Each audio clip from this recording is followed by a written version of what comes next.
artificial intelligence could spell the end of the human race. It's a flying object, and we don't know what it is. I would hope somebody is checking it out. It was a rocket or whatever, but incredibly fast, opposite direction. It was too fast to be an airplane. I'm glad the Pentagon is looking at this, because if it poses a threat, I want them on top of it. Well, the craft generates its own gravitational field. You said there's lights in the sky? The internet has become the command center for criminals and terrorists. 911, what's your emergency? I need help, please help me! Aliens won't let it happen. You know, that's what we're instructed to say. Roswell, Area 51. Alien kept deep under the ground. 1,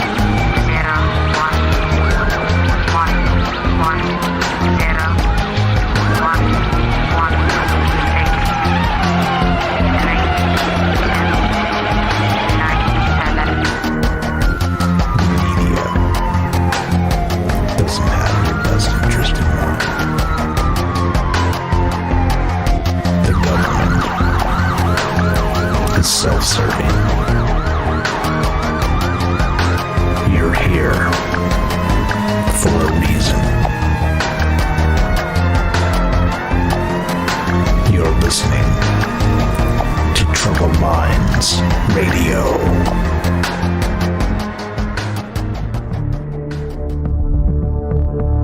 Broadcasting live from a secret bunker just off the extraterrestrial highway.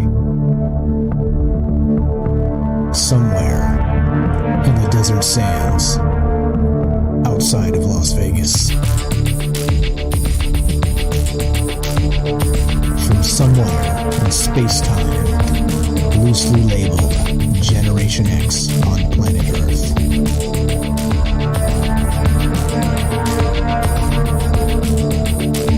And asking questions of you in earnest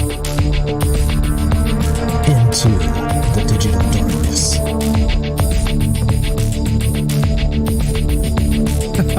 Good evening and welcome to Troubled Minds Radio. Holy shit, the technical difficulties are real. Well, for some reason I'm locked out of Facebook for no good reason. I have no idea. I'm still working on it. So, with that said, welcome to Troubled Minds Radio, and I'm your host, Michael Strange. And so here's the deal. So we got some good news and some bad news. So because tonight is a little bit of a bust because we can't get into Facebook for some reason, you get some bonus time. So I'm gonna stream for maybe 30 minutes or an hour tonight, and we're gonna talk about whatever we're gonna talk about. We'll do some news and just shoot the shit and hang out. All right. Tomorrow will be the full show that we had planned tonight because I had planned in the next 24 hours to actually get back into Facebook. So, by hook or by crook, I'm going to get into Facebook and we're going to be able to stream on Facebook. So, okay. So we're streaming on all the platforms except for Facebook, which means what does that mean? That means we're streaming on Periscope. That means we're streaming on DLive. Means we're streaming on Twitch. Streaming on YouTube, of course, and the secondary YouTube channel because we got taken off the other one. So I'm telling you what, they're on to us.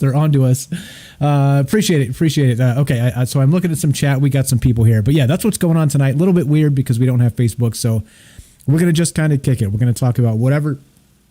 Do open lines. Excuse me if anybody wants to talk about whatever. We're always open to that, of course, but especially tonight because, well, otherwise you get a news show and a conspiracy news show. And then what the good news is we're kind of backed up on conspiracy news, so we can maybe clear some of this out and talk about that tonight. And then we'll do some more tomorrow when we do the regular show. Okay. So anyway, that is exactly what's going on. Now that everybody's up to date, let's start like we normally start. So today's show is going to be a little different because we're just going to do a short one, and we'll be back tomorrow for the long version. And we got some good stuff planned. Ash was here on deck to help with the show tonight, and then shit just fell apart, and so he went to bed. So he'll be back tomorrow night to do this. And yeah, okay. So anyway, there we go. All right. So The way this works tonight is we're going to do shout outs real quick, and we just got probably less than normal because we're on just YouTube and these other platforms, and Facebook's where the main audience is. So we're going to do just quick shout outs, and then we'll start some conspiracy news, and then we're going to do our thing, right? We're going to do what we do and just talk about whatever and include you. So if anybody wants to be part of the show tonight, this is the number, 702-957-1037. You can also click the Discord link. You can find both the phone number and the Discord link on troubledminds.org. That's the official website.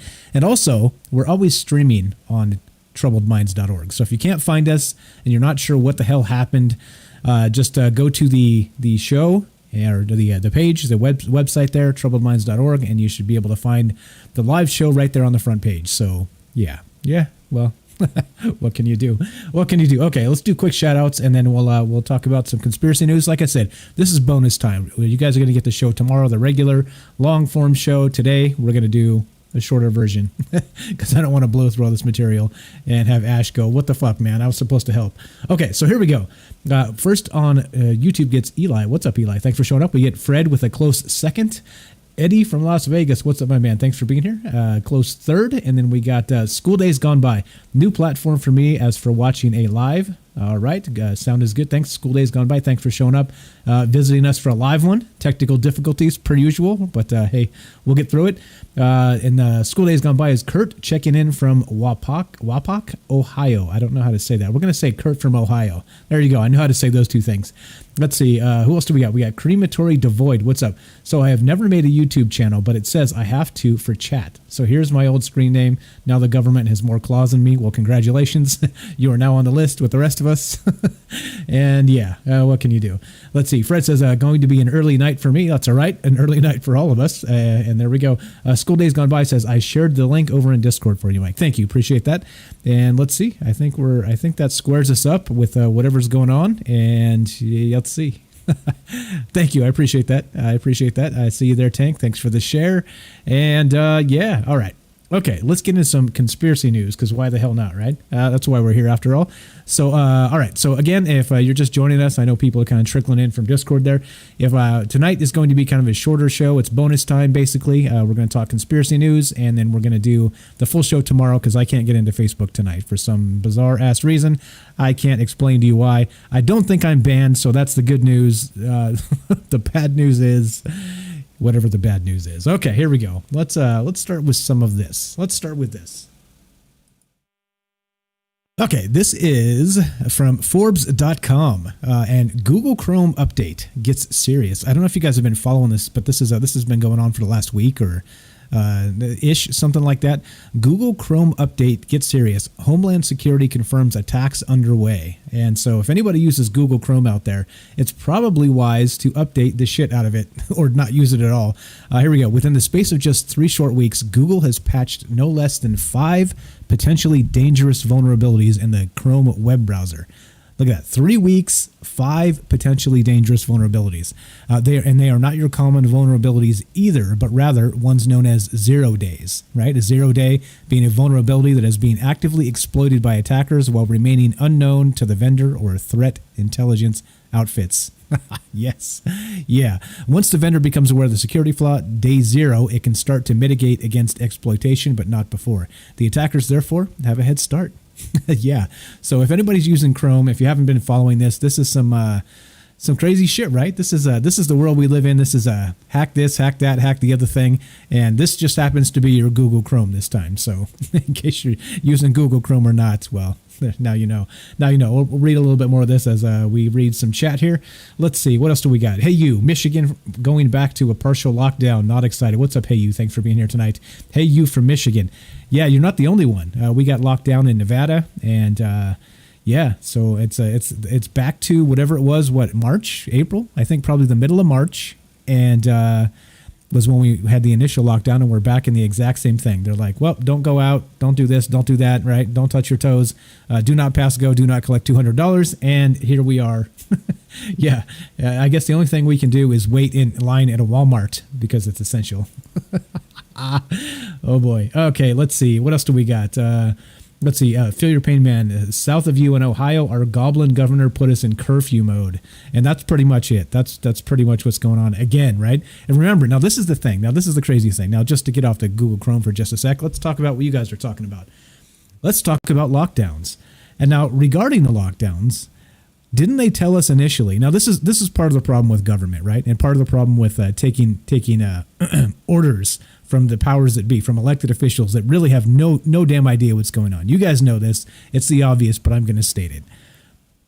Here we are, told in March, about March 15th, let's say, that we needed a lockdown for, what, 2 or 3 hours. Or, sorry, not 2 or 3 hours. 2 or 3 weeks, right?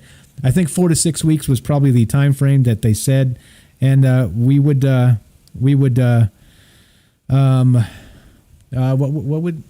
do? What would they do? We would flatten the curve. That was the term, right? It would flatten the curve. Sorry, I got messages popping. I got all kinds of shit going on because I'm trying to get back into my Facebook. So yeah, 2 weeks. 2 weeks is what they said, right? So I think that's what's going on. Is that 2 weeks? They said flatten the curve, and here we are. How many months later, and back to square one, right? And so not only that, with that we had this recently announced. What was it? The vaccine, right? Pfizer said there's a 90% efficacy vaccine that's ready to go. So, and they're going to be deploying this thing pretty soon. So I don't know. There's a lot here. There's a lot happening. And, not to mention some other really bizarre things right, you can't go to church, but you can go protest and burn shit down, right? There's some really weird shit going on. Some really hypocritical shit, if you ask me. And so, here we are. Is anybody else out there on lockdown, on hard lockdown? Let's see. Eddie says, and I was about to get a gym membership. Well, not now you aren't. Definitely not now you aren't. School Days Gone By says, yeah, Orange Man bad is what's happening. Yeah, no, I mean, didn't they defeat the Orange Man? I think by and large, we can probably say they did. The press did their job. The Fourth Estate, what was it? Is that what it's called, the Fourth Estate? Yeah, I think the Fourth Estate did its job, and they defeated Orange Man bad, right? So we got some court cases going on, but I think that in the end here, it's not going to make a difference, because think about it this way, just to get on the election for just a second, right? Is that if these court cases go anywhere, it would basically signal the sink is shipping, right? Somebody would ring the bell, and the metaphorical bell, and the country's going down, right? This ship is sinking, because if you can't even trust your own institutions, and we're talking about a freaking election here, right? It's shady as hell for sure, right? How this thing went down, but if the courts don't back up the election result, right? What are we? We're like Venezuela. You know what I mean? We're like so the whatever evidence comes out, the courts have a vested interest in protecting the institutions, right, that they're part of, and that would be the election process, and that would be the states, and that, right. So you see what I'm saying? You see what I'm saying here? So I just don't think this is a thing. It's not gonna. Biden's gonna be president, and that's that, for better or for worse. So get used to. Get used to hearing that, because it's going to be the case. I'm pretty sure it's going to be the case. But yeah, I mean, was it shady as hell? Yeah, I think so. I think there was a lot of really weird irregularities, they're calling them, right? Irregularities. The new normal. The new normal is we just steal elections, right? Okay, whatever. Thanks, new normal, you bunch of assholes. Okay, but anyway, that's really kind of the point, right? We're back to square one with the lockdowns, election stuff aside. And, we were supposed to flatten the curve initially, a couple weeks, 3 weeks, 4 weeks, whatever it was supposed to be. And here we are again in exactly the same spot. And now we've learned a ton about this, the coronavirus. We've learned a ton about who is more or less susceptible to this. You know what I mean? You would think that eventually we would be able to not lock everything down again, right? Because what are they doing, really? They're putting more businesses out, like literally out. There's restaurants around town here in Vegas that are just gone. They shut them down. Like they're probably not coming back. Like this, these are the types of things that's really breaking the back of hardworking people. Like you can't open restaurants. You can't do this. You can't do that. They kicked them in the nuts the first time around, and now they're breaking their back the second time around. So I just don't know. This is trying times for sure. Thank goodness I don't own a bar or something. You would be so screwed here. Let's see. Hey, you says it's also super suspect that every other sickness in the world disappeared. Yeah, I don't know if that's the case. Of course, I mean, but according to the reporting, yeah, we haven't pulled that up and looked at it, but I have seen some of those numbers from hospitals, right, where suddenly like people dying of the flu has kind of gone away. So that's really what you're saying, right? Cooking the books here. Yeah, and then you get these. The bureaucrats. It's always the bureaucrats, and they call us conspiracy theorists because we point these things out. But these things are the truth. I mean, these things are the truth. So, whatever. Yeah, whatever. Let's see. Eddie says everybody in Vegas is moving to Austin. Austin, Texas. Really? Wow. That's out. My sister lives out in Texas. Wow. Well, okay. Maybe that's the next step. Broadcasting from a dusty highway in the middle of Texas. Troubled Minds Radio. Eddie says, I know 4 different people who packed up in 2020 and moved out of Vegas to Austin, Texas. Okay. Yeah. I haven't done that yet, but I guess the option is there. Yeah, it sucks. It like we're very much like the last economy hit that really hit Vegas hard because, well, when the economy tanks, then the first things that people stop doing is going on vacation. And, well, where do people go on vacation? Well, places like Disneyland and Las Vegas, right? So, yeah, I mean, yeah, this whole town is based on tourism and, 43 million tourists a year in a regular year. And you take those away, maybe cut it by 85% or something. And that's a big deal. That's a really big deal. That sucks. Yeah, we always have people who dislike the stream. There's haters. There's always haters. Hold on. Let's see. Turn on my volume. Okay. All right. So here's the deal, right? I know some people are just showing up. Do some shout outs in a sec. So you guys get bonus time tonight. We're going to just kick it for around an hour. We're going to talk about conspiracy news and whatever's going on. We are taking calls, but this is not the regular show. This is because we have problems with Facebook. I can't log into Facebook. So what we're going to do is I'm going to fix that in the next 24 hours, hopefully. And then tomorrow we will have the regular show at the regular time, just on Wednesday. And then we'll have a show on Friday as well. So we're catching them up for the one we missed this Friday. And there you go. So here's a kind of a makeup show, impromptu makeup show. So we're going to do just like an hour, talk some conspiracy news, take your calls. And then people are talking about lockdowns again in the chat. And I think that's probably worthy of talking about because, well, it's happening, isn't it? This is the real world. One more time, if you want to be part of the show, number to call, 702-957-1037. You can click the Discord link. Find both of those at troubledminds.org, the official website. And yeah, there we go. That's what's up, and that's what we're doing, and that's what we're talking about. So, yeah. A couple more shout-outs. Let's see. We got, Hey You says, yep, it's also super suspect. Yep. Everybody moving to Austin, says Eddie. Smith101, what's up on YouTube, says, who disliked the stream? The haters. The haters dislike the stream. That's who. I got an idea who the haters are, but I don't really give a shit. Hate away. Hate away. Look, it's a lot harder to create something than it is to just shit on something else. Shit on something that somebody else created, right? So fine, hate. I don't care. I don't care. Hate away. yeah, whatever. It just it doesn't make sense to me, right? 10 billion YouTube videos, but you come here to thumbs down it. Okay, not like you can't go watch cat videos right this freaking second, right? How dare we live stream and interrupt you with a with a notification, right? How dare we? Okay, what's up, Todd from Kentucky? Thanks for being here tonight. Timothy, what's up? Trump's people lost 19 of the 20 court cases they filed. Yeah, I saw that. And so we'll see what's happening. Smith 101, the Matrix Man. That Smith? You're that Smith, aren't you? Smith, what's up? It is inevitable. Is that what he says? Rolling rods on what is that? What Twitter? What's that? Periscope. What's up? Rolling rods on Periscope. Timothy on Periscope. What's up? Thanks for showing up. We got Cosmic Blue. I get hearts from Cosmic Blue. See, there's not a hater. We have a not a hater. Cosmic Blue. Thanks. Appreciate the hearts. Let's see.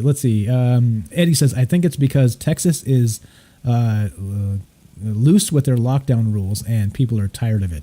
Yeah, I think so. I don't know though, because given, Texas is taking a beating in the news right now. So if you actually, I saw CNN, actually I was enraptured. Let's say that's why we started late. Cause I was just slack jawed watching Don Lemon. I couldn't stop. It's just so good. I couldn't walk away.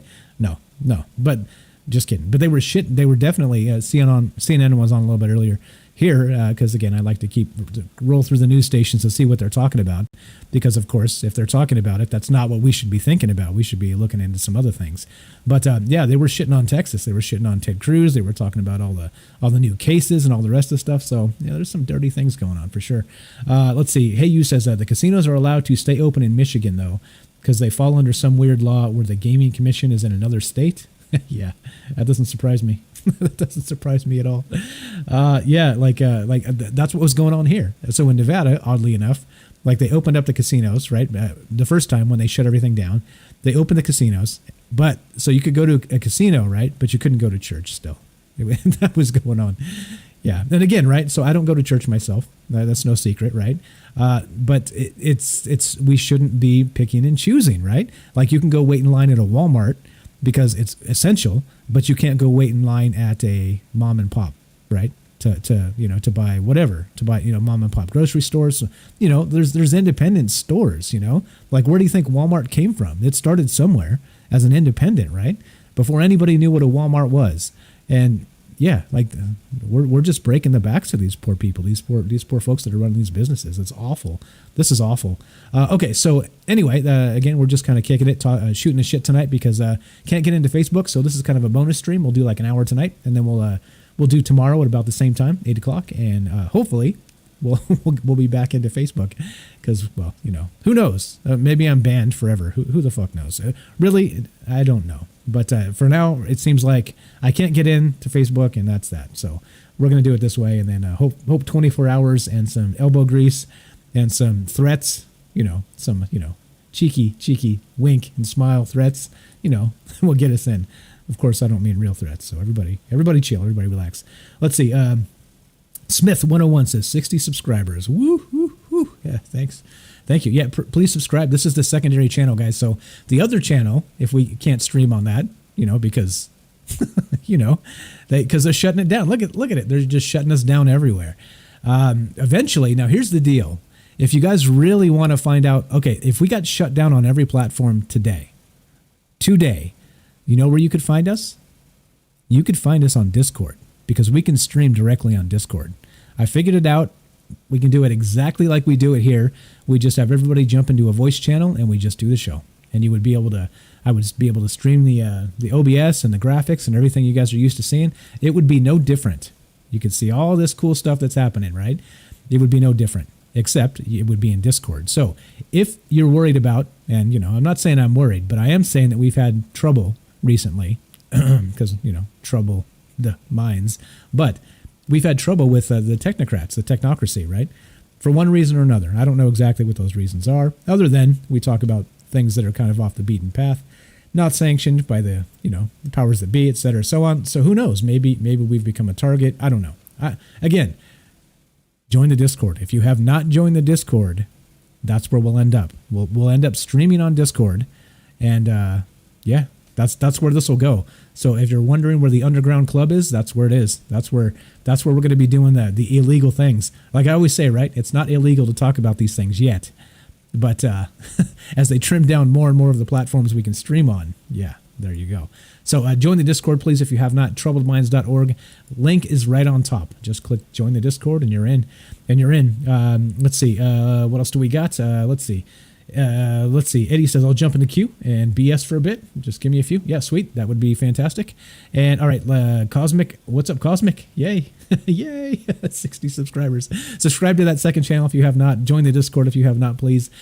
Smith says, Discord can also shut you down. We need you to teach us how to access the dark web. I don't even know what the dark web is, to be perfectly honest. I really don't. Like apparently you can go there and do buy credit card numbers and shit like this. I'm not a criminal, right? Like again, thought crimes. That's it. I think outside of the narrative, and that makes me a thought criminal. That's it. But I don't break the law, so I'm not going to go to the dark web. I don't even know what it means, like I said. Anyway, let's look for Eddie and see if Eddie's in here yet. And if not, okay, so we're just shooting the shit tonight, taking some calls and whatnot. So if you want to be part of the show, per usual, here you go. Here's the phone number, and here's some new graphics we got set up.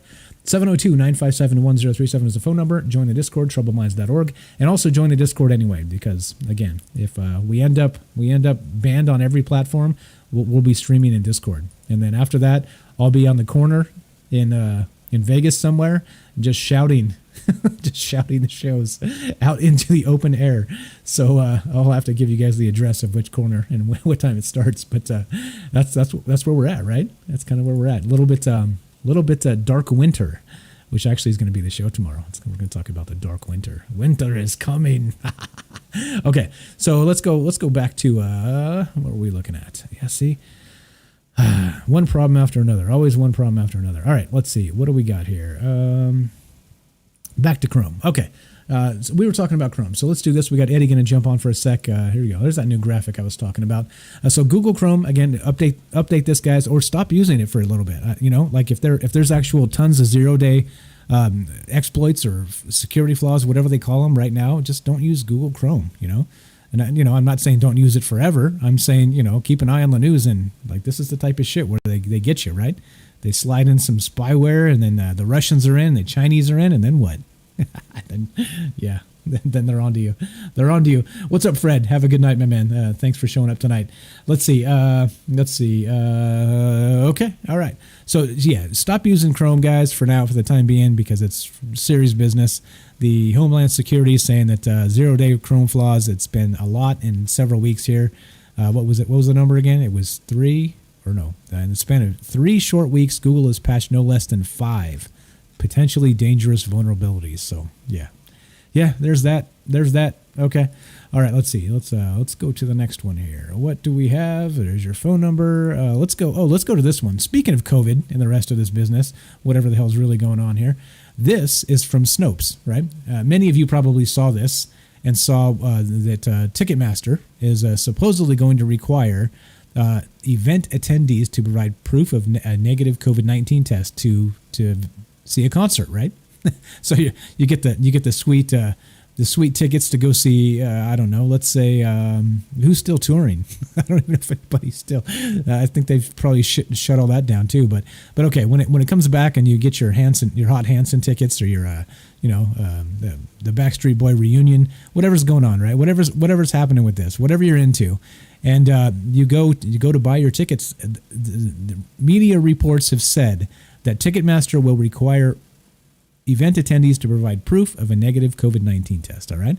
So here we go. The possibility was one of a suite of new features designed to facilitate holding live events in the world of COVID-19, the new normal, right? So here we go. This is Snopes. Now check this out. This is the best part. Reading Snopes is so good because they literally bend over backwards to say, nope, it's mostly false. But it's like word salad. Again, word salad. Here we go.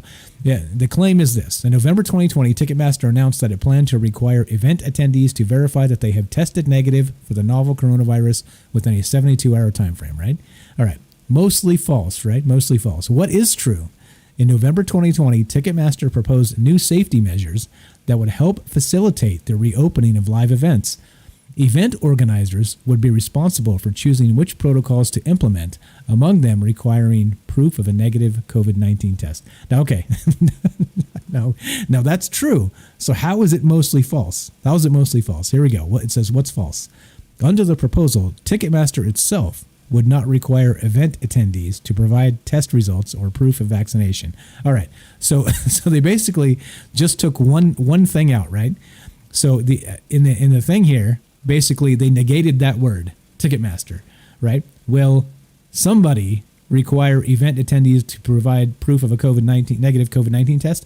Yeah, that's totally true. That's totally true. You see how they duck and weave and dodge or whatever they do to just try and like make up shit.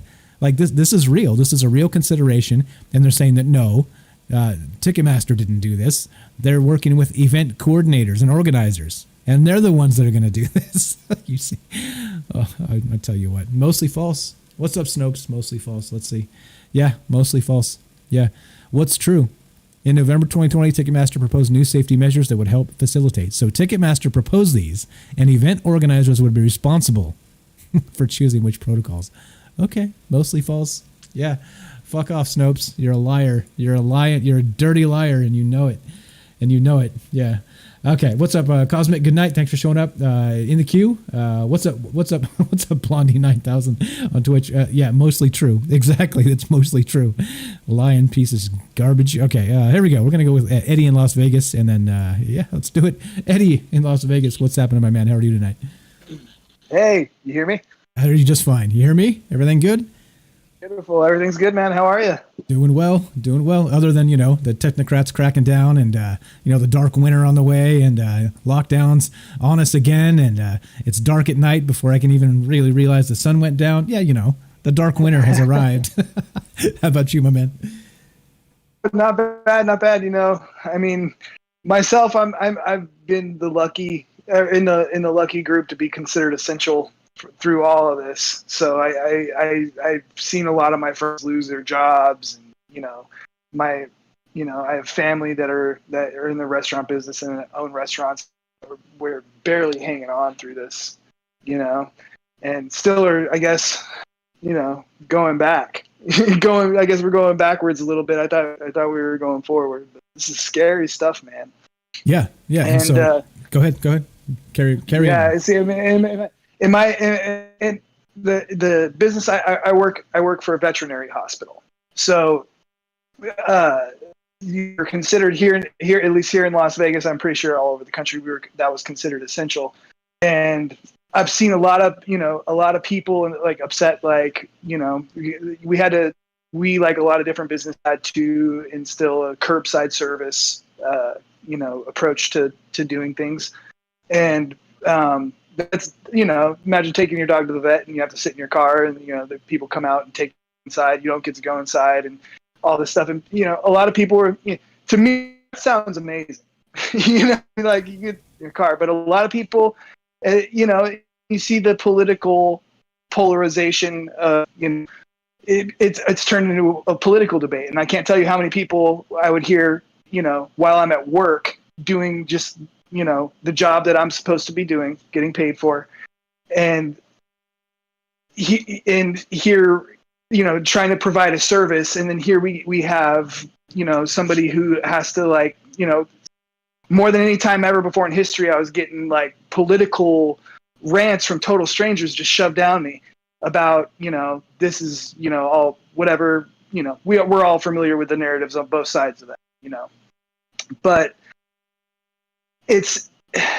in here we have, I'm going to use Las Vegas because, you know, I live in Las Vegas as an example. While I was having people, you know, say they're taking their business elsewhere because other people were letting, or because other clinics in town were letting people into their buildings.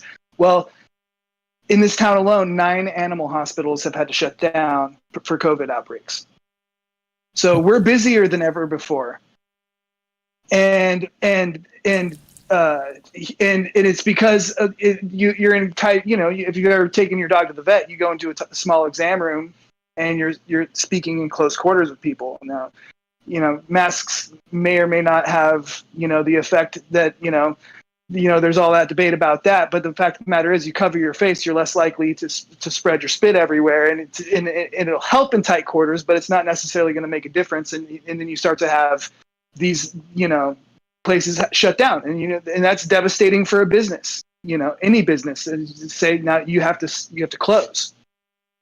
You know, there's a lot of businesses that just can't. I mean, even from the outbreak of this, you know, that was a position. You know, that's why I've seen so many close. People weren't in the position to take a hit like that, and it's sad, you know. But here, you know, my specific place here of employment, we've been strict on our protocols all through. And a funny note about this is, usually this office place, this workplace is like I used to call it a petri dish of sickness, because people come into work with their colds or flus and their kids got it, and everybody gets sick all year round. Everybody's always sick, you know. And the fact of the matter is, and I'm not sitting here trying to like pour one agenda there. I'm just telling you my personal experience. I was joking about it with my boss. I'm like, wow, nobody's been sick all year, because we've all been forced to wear these masks over our face for 12 hours, which we absolutely hate. And we bitch about it every step of the way. But if you look at it, here it is. Nobody's getting. None of us have gotten sick. And I was joking about this. There's two sides of this coin. I mean, then next year when they tell us all to take off our masks, is everybody going to have like the most pandemic ever because all of our immune systems are completely weakened? Everybody's gonna, nobody's immune system's been working because everybody's been covering, their shit up. They're not breathing anything in when our bodies are used to breathing that stuff in and naturally fighting it off. So it's and then we build up immunities and we become stronger against those types of things. Like we start joking about maybe next year we'd all take off our masks and get sicker than we've ever been. Yeah. Well, so funny you mentioned that. There were reports recently. So Australia, the way the flu season works is they get it first. Whatever the new strain is, they get it, and then they vaccinate them there. The regular flu shots, nothing to do with COVID. The regular COVID coronavirus, the common flu, and then so they get it basically 6 months or 8 months before us, and then the flu season starts here. So the reports are that in Australia, that the actual flu itself has been decimated down there because everybody's doing exactly like you said. Everybody's wearing masks and they're washing their hands and they're doing all this shit like we're supposed to do all the time. And so, the flu hasn't completely disappeared, but yeah, it's I mean, this is it's funny. We talked about this a while back when we talked about the coronavirus the very first time, but there's this game, this mobile Android game. I think it's probably iPhone too, but it's called, what's it called? I don't know, but anyway, it's like a virus simulator. The name will come to me in a sec. But so you can do the difficulty settings in it, right? So you play the role of the virus and you try and infect the world, right? Kind of dark thing, but it's what it is. But when you do the settings and you jack up the settings to very hard, it says like good medical treatment in all the countries. Everybody washes their hands. People wear masks. So that's super hard to win. I mean, pretty funny. And yeah, I mean, it's like, and when it comes down to it, I honestly, I mean, wearing a mask isn't, me personally, I feel like, well, it's not a big deal. If this is what's going to help us, if I have to wear this shit on my face, whatever, no big deal. I'll do it because, I mean, it's really not that big. It's not, people talk about it. Maybe it's taking away your freedom, or you're infringing on your personal rights to whatever. And you see these people online just blowing their minds out, just making fools of themselves in public, trying to make a stance on this thing. And it's like, give me a break. I kind of agree. I'm with you. I would rather make my last stand on a hill somewhere when it mattered. And not I'll put the damn mask on to buy some milk, okay? I mean, find one that you like, I mean, make it a fashion statement. Try you can look cool wearing one if you want. Think about it that way. I don't know. I mean, it's like it's just not that big of a deal to make this big, to make it the platform to just make this giant thing. I mean, it's just, honestly, it's a symptom of the madness of the stress that this whole thing has created, I think. And it's sad, but I mean, come on, just put the shit on your face. It's just, and I mean, and that's coming from somebody who works, like, I have to wear it, I have to wear it all day, every day at work. And a lot of people aren't in that place. A lot of people are in, work. Some people are in work situations where they can just go and take it off. And most people aren't mandatorily having to wear that over their face for 12 hours a day. Or 10 or 8. And so it's coming from somebody who does have to. I mean, come on, please. It's just let's talk about the serious points of this thing, because it's a serious shit that's going on. Yeah. And when stuff like this happens, we have to be focused on what's important. The people who think like us, who will listen to a show like this, we have to be vigilant of where they're going to pull the wool over our eyes and try to take away our freedoms. Because in times like this, yes, there are people out there who want to take away your freedoms. And they do want to use these moments as a catalyst, or as their mechanism to impede their will upon you without you even knowing it. You'll just willingly give it away in situations like this. The Great Reset. The Great Reset. Yes. Exactly. Yeah. Exactly. Yeah. It's something we have to be vigilant And in doing so, we have to keep our fingers out of the bullshit. And the mask debate is just that's the biggest bullshit out. I mean, yeah, it's not the hill, not the hill I want to stand on. I agree with you 100%. Yeah, you know, like I get why people are irritated. I'm more irritated with the governor shutting shit down and not being consistent about it. Right? Either everything is shut down or nothing is shut down. You know what I mean? You can't say here is okay, but that place is not. Like that is a bunch of bullshit. And that's exactly the overreach that we should be looking at. That's exactly the things that should outrage us. You know, like think about it. If you can't, like I said, the church thing, you can't go to church, but you can go to Walmart. Are you freaking? Have you been to a Walmart? Like that's way dirtier than any church I've ever been into. You know what I mean? Tons of people roll through there. It's like, come on, really? Like this is, and think about it this way too. Like, you know, for mental health purposes, you know, like.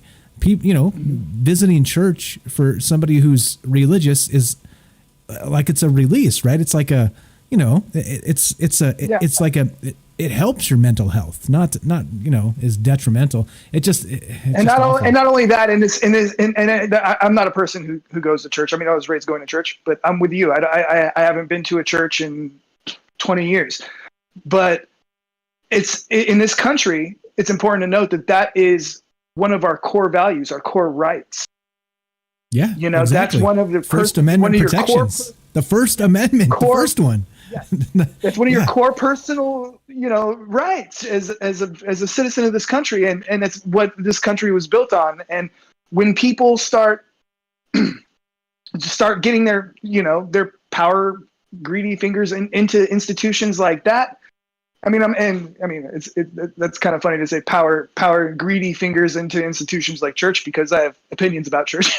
Yeah, well, I mean, but not, they're not all created equal, right? It's just like you can't say all people are dirty or all people are evil. Not all churches are evil. There's some really fine church work that happens that is indispensable to communities. You know, I mean, you know, you just can't malign an entire group of anything. Exactly, and like any credible idea or idea worth thinking about, there's going to be people who are going to be willing to spin it to their own personal benefit, and there's going to be people who will use it to help help the people around them. You know, I mean, like religion and you know, the ideas and the core values behind it. I feel like I learned a lot in church as a child growing up. What disillusioned me about church was, you know, the fact that I started to see it as this strange control mechanism, like all or nothing. And like, I saw it as a closed mind. I saw it as a closed book. There's so many other ideas to consider. That's what drove me away from it. And it started to look more and more silly. And I just saw it very cultish, you know,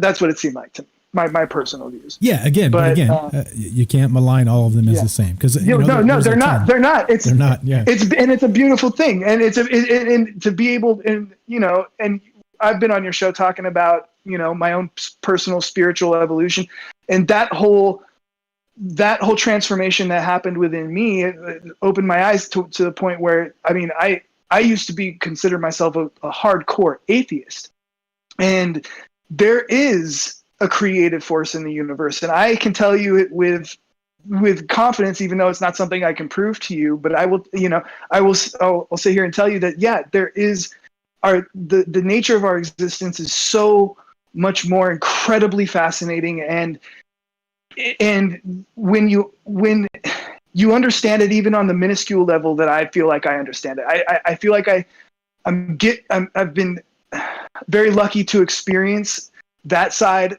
more than the average person, but I'm still very, very young and novice in this, I guess I would say.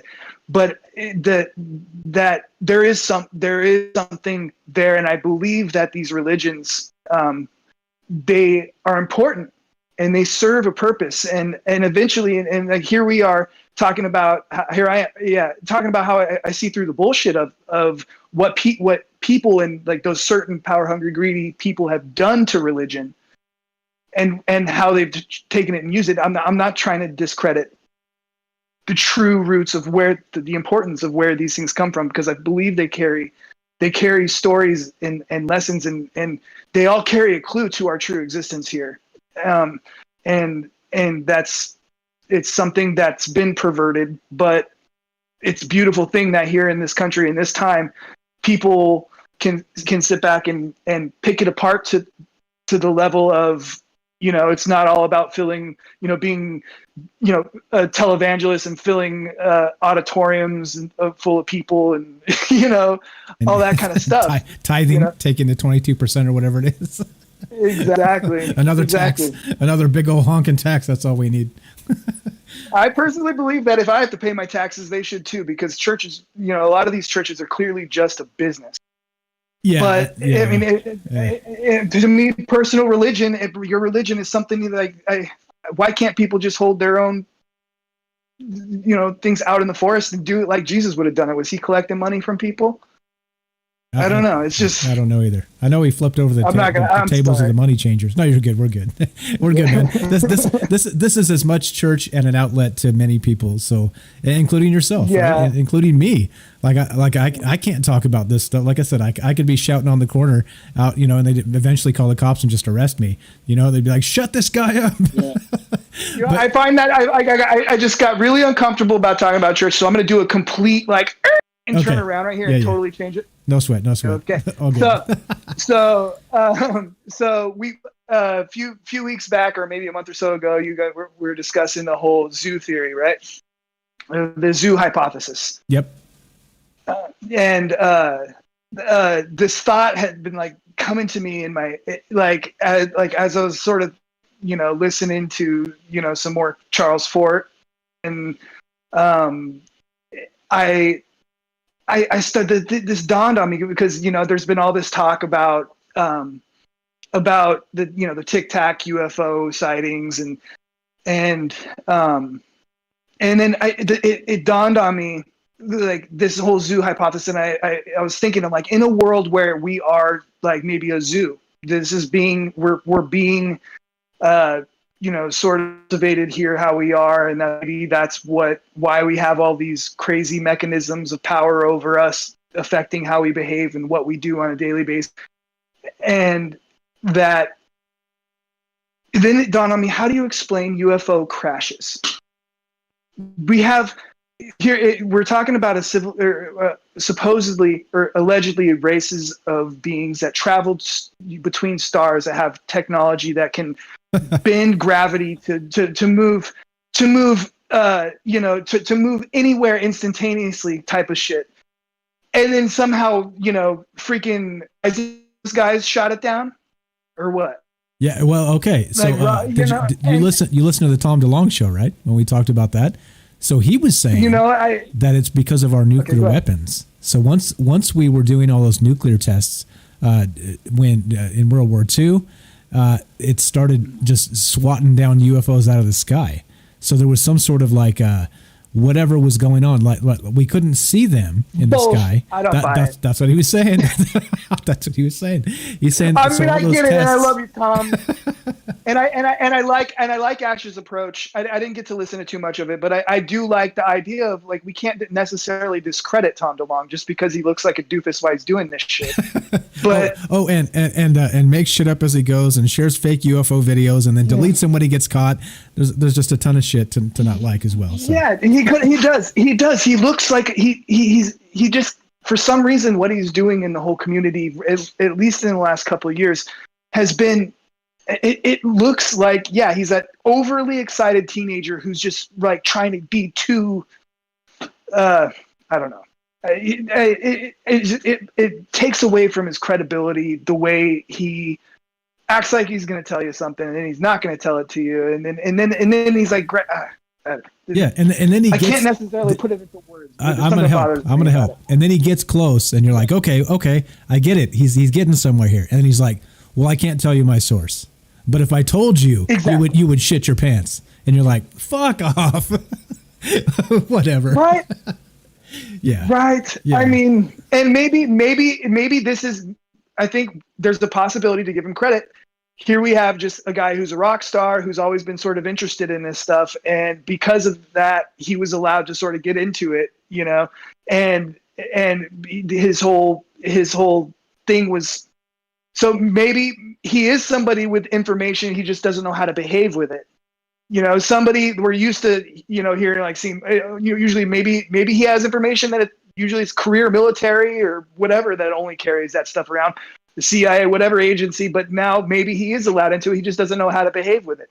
We have to maybe consider that, and so it's I don't know. I can't, the guy rubs me wrong and it takes me, but anyway, so back to my point. I started thinking about that. Yeah. This, what if these crash UFOs, I don't necessarily buy Tom DeLonge's thing there. I don't think our nuclear, if you're traveling between stars, our nuclear, whatever, this is primitive technology. That's not technology that's going to necessarily impress any interstellar race to a high degree, in my opinion. That's just my opinion. I don't feel like that would have any effect on their technology. And I think that what's happening is very plausible, and this is just a hypothesis. Maybe the zoo hypothesis is a real thing, and there's a higher race that's controlling us and keeping us captive on this planet, and they don't want other races interfering with us, and they will shoot them down when they get here. Yeah, and that's a nice thought. It's a nice thought. Somebody's looking out for us. Good looking out. Yeah. Well, no. Yeah. Maybe or maybe they're not looking out for us. Maybe the ones who are shooting them down are our enemy, and maybe the ones who are trying to get here are our friends. That goes. Yeah. And so that's sort of goes into something I've said on your show a couple times that came to me in a meditation that I didn't necessarily find any real relevance into until this thought came to my head. It was like I felt like I was in a meditation, a communion, a meeting with an actual physical entity on another planet. This was not like necessarily, I think we're all interdimensional, but I think this was a physical consciousness existing somewhere else out in the universe that was sort of having this conversation with me through our mind connection. And I was told that they wanted to be here, but they could not be here. And that was at the time, that was just like, I don't know. That was early in my experiences. And so I didn't know how to necessarily really process that, or make any sort of assumptions over it. I didn't even I had just in the last few months had my first experience with the UFO. And before that, I was completely closed off to these sort of ideas. So, okay. So it was just, let me just clarify. So in your experience through the meditations, whatever entities on the other side, at least one of them has said to you or communicated to you that they want to be here. They're helpers, right? They love humanity, could not be, and they cannot be here because something is keeping them from it. They didn't use that many words. The idea came across as literally, we want to be with you, we want to be there, but we can't right now. Is what I felt. Wow. And so that could mean a lot of different things. But to me, it did feel like that here it was like it felt like they were saying they wanted to be with us, but holding them back. And then the very fascinating, I've mentioned it on your Discord and things like the Arecibo message, actually, I'm sorry. This wasn't the Arecibo message. I'm confused. I know there's a lot of debate around crop circles. A lot of crop circles are complete bullshit. There's people out there who fancy themselves as artists and that will go out and stomp out some stuff overnight, but it's very well documented what they do. There's forensic evidence of their being there and doing what they're doing. Now, there's other cases where this is not true, where these are anomalous cases where we can't explain how these stocks were bent. One of these cases you're probably familiar with it, had a really creepily looking, and honestly on the surface, kind of cartoonish looking picture of an alien face, and then next to it a little disc. And within that disc had like notches around a circle. But they describe it some mathematician went in and decoded that as binary code that had a message within that said, and I'm not going to be able to quote it. I'm not going to pull it up right now, but like exactly to the point. But it said something along the lines of "Beware the bearers of false truths," and it was basically a warning. To me, and so to me that reads off, considering these ideas, as a race trying to communicate with us in a way that they can do it like sort of remotely, like mail us a letter onto our doorstep, but they can't come. They're sending us letters in prison.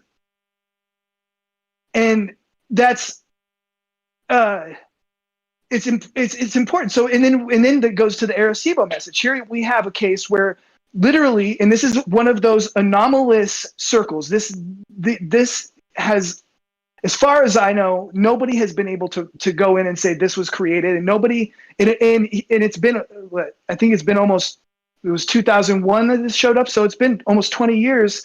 Nobody's come forward and said, I this was my hoax. Wait, hold on. We sent off. Can let me interrupt you for just a sec. Can you see the stream? Yeah. Hold on. My there we go. Okay, because I think I got the picture up of the crop circle you're talking about. You can't. Okay, that's fine. It's the one with the alien and a circle right next to him, right? Yeah. Well, that one is the one that has the message within that says "Bearers, beware the bearers of false truths," and it's like a warning. I can't remember the rest, but that's the part that really rang to me. Yeah. Okay. So as an addendum to that, I want to point this out. So we have that guy on our Discord who actually spent some time making crop circles in the United Kingdom. He says he knows the guys that did this one. I'm pretty sure. I could be wrong, but I think that's what he said. So just FYI. And I'm not going to say. Just FYI. Okay, maybe he does, but a lot of these crop circle guys that are going out there. I mean, this is. Why are you going to go do that other than if you're actually seeking attention? You know, like you're actually seeking attention. You're trying to play, and especially to me, this is something that, has been, it's an anomaly that's been going on way past the time of airplanes. Like this is like, there's reports of this that go back and you can go way down that rabbit hole. Yeah. The Nazca lines now, they were kind of doing crop circles basically in the dirt. Right.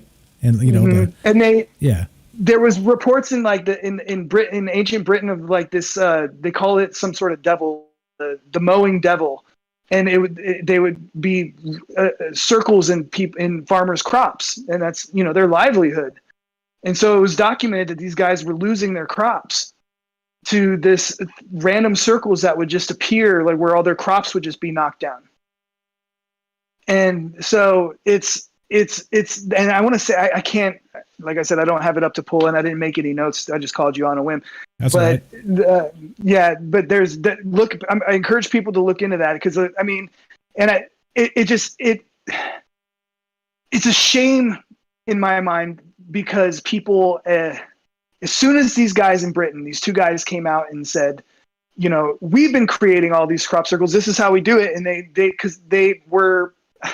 In my mind, these guys were intrigued by ones they had seen and were like, we could do those. And they went out and did a few, and then went out looking for the attention of doing what they did. And at the same time, I mean, they're foggying our interpretation of something that might be very, very special. Yeah, but that goes for everything. That goes for people making fake UFO videos. That goes for like it goes for attention whores, like saying that they've been abducted when they have not. You know what I mean? And I'm not. And again, don't take me wrong here. I'm saying that I believe people have been abducted. I believe this is a real phenomenon. But I also believe that people make shit up, and so it muddies the waters. And you kind of got to wonder, right? Are these? I don't know, like the CIA and whatever is, through basically the sources Tom DeLonge here, so take it for what it's worth. But he said that they don't even have to do disinformation for UFOs because people just make shit up on their own and do it. We do it for them, True. It's true. As an experiencer and a 100% believer, I'm telling you that is 100% true. Like I subscribe to, I don't even know how many UFO channels and stuff like that, because I'm looking for somebody who has had a legitimate experience like I have. And I started doing that right after I had my experience because I've talked about it on your show. It bothered me at first. I wish I hadn't experienced what I did. And when I finally found videos of people that were seeing something like I could tell you which ones are real by the audio in the video and the reactions of the people that are watching it. And then of course by the validity of, that's definitely not an aircraft or a helicopter. Some people film stupid shit in the sky and try to pass it off like it's something, but I can tell in the voices if this person's full of shit and they're trying to pass something off as something that it's not, or if this person is completely in shock by what they're seeing and they're confused, they don't understand. And that's, as somebody who's experienced it, and anybody who's had these experiences, the feeling that you get is not, it's hard to put in words, but you get so, I guess I can't exasperated, hypnotized. I don't know. You'll get so just you're freaking out. Your adrenaline goes up. You are panicking because you want to get a video. What you're seeing is you're trying to get a camera. You're trying to do this. You're trying to see if anybody else is seeing what you're seeing. Everybody will look at it. Are you looking at this? Are you looking at this? Yeah. I've had daylight sightings where I was on my patio and I watched, I always share I can tell you, I've explained it. I started having these experiences in 2012 and I still look at them very logically and very critically. I will not share anything with you that might've possibly been something that's not interesting. I am the biggest skeptic when people tell me stories. I'm the first person to debunk a video. I'm the first person, but I have had real experiences and I've seen videos of real experiences too. Those are out there, but most of it is bullshit. So there's a lot of garbage. So I'm standing outside on my patio in Summerlin, Las Vegas it was probably maybe between 2:30 and 3:30 in the afternoon. And, I'm looking out to the southwest and over, maybe about 45 degrees off the horizon, two bright, as bright as Sirius or the brightest star in the sky would be on a dark night, like a glowing bright star. Two of them appear next, like one higher than the other, another one down diagonal from it, and they're just sitting there completely stationary in the sky, and they're not moving. They're not slowly drifting in one direction. There's no contrails because when I first saw them, I'm like, okay, because the sun is also in my vision, and I'm trying to think, are these two reflective aircraft up there doing something that I'm just seeing the reflection? And no, they sat there for, I'm not kidding, maybe 20 minutes, 30 minutes in the same position, not moving. And then as I'm sitting there, just completely mesmerized by these things, this one starts flashing. And I did try to take video of this, but because the sun was also in the vision, I couldn't really get a good daylight thing. They wouldn't really show up on my camera. One starts flickering and the other flickers in what seemed like a response to it, and then one went flash, flash, flash, and then the other one went flash, flash, flash, and it was off and on, and then one of these times one went flash, flash, flash, and it never came back on, but it was gone, and now it was just one glowing star in the daylight sky. It was just sitting there, and at this point, the maintenance man for my apartment complex comes by, and I'm sitting there looking at this with my neighbor. We're both watching this, and he's like, this is crazy. It's just a tiny speck of light in the sky behaving weirdly. So we're not freaking out. We're not panicking. We're just what the hell could that be? And so next thing, the maintenance guy comes around, and he's an older guy, gun owner, and from Wisconsin.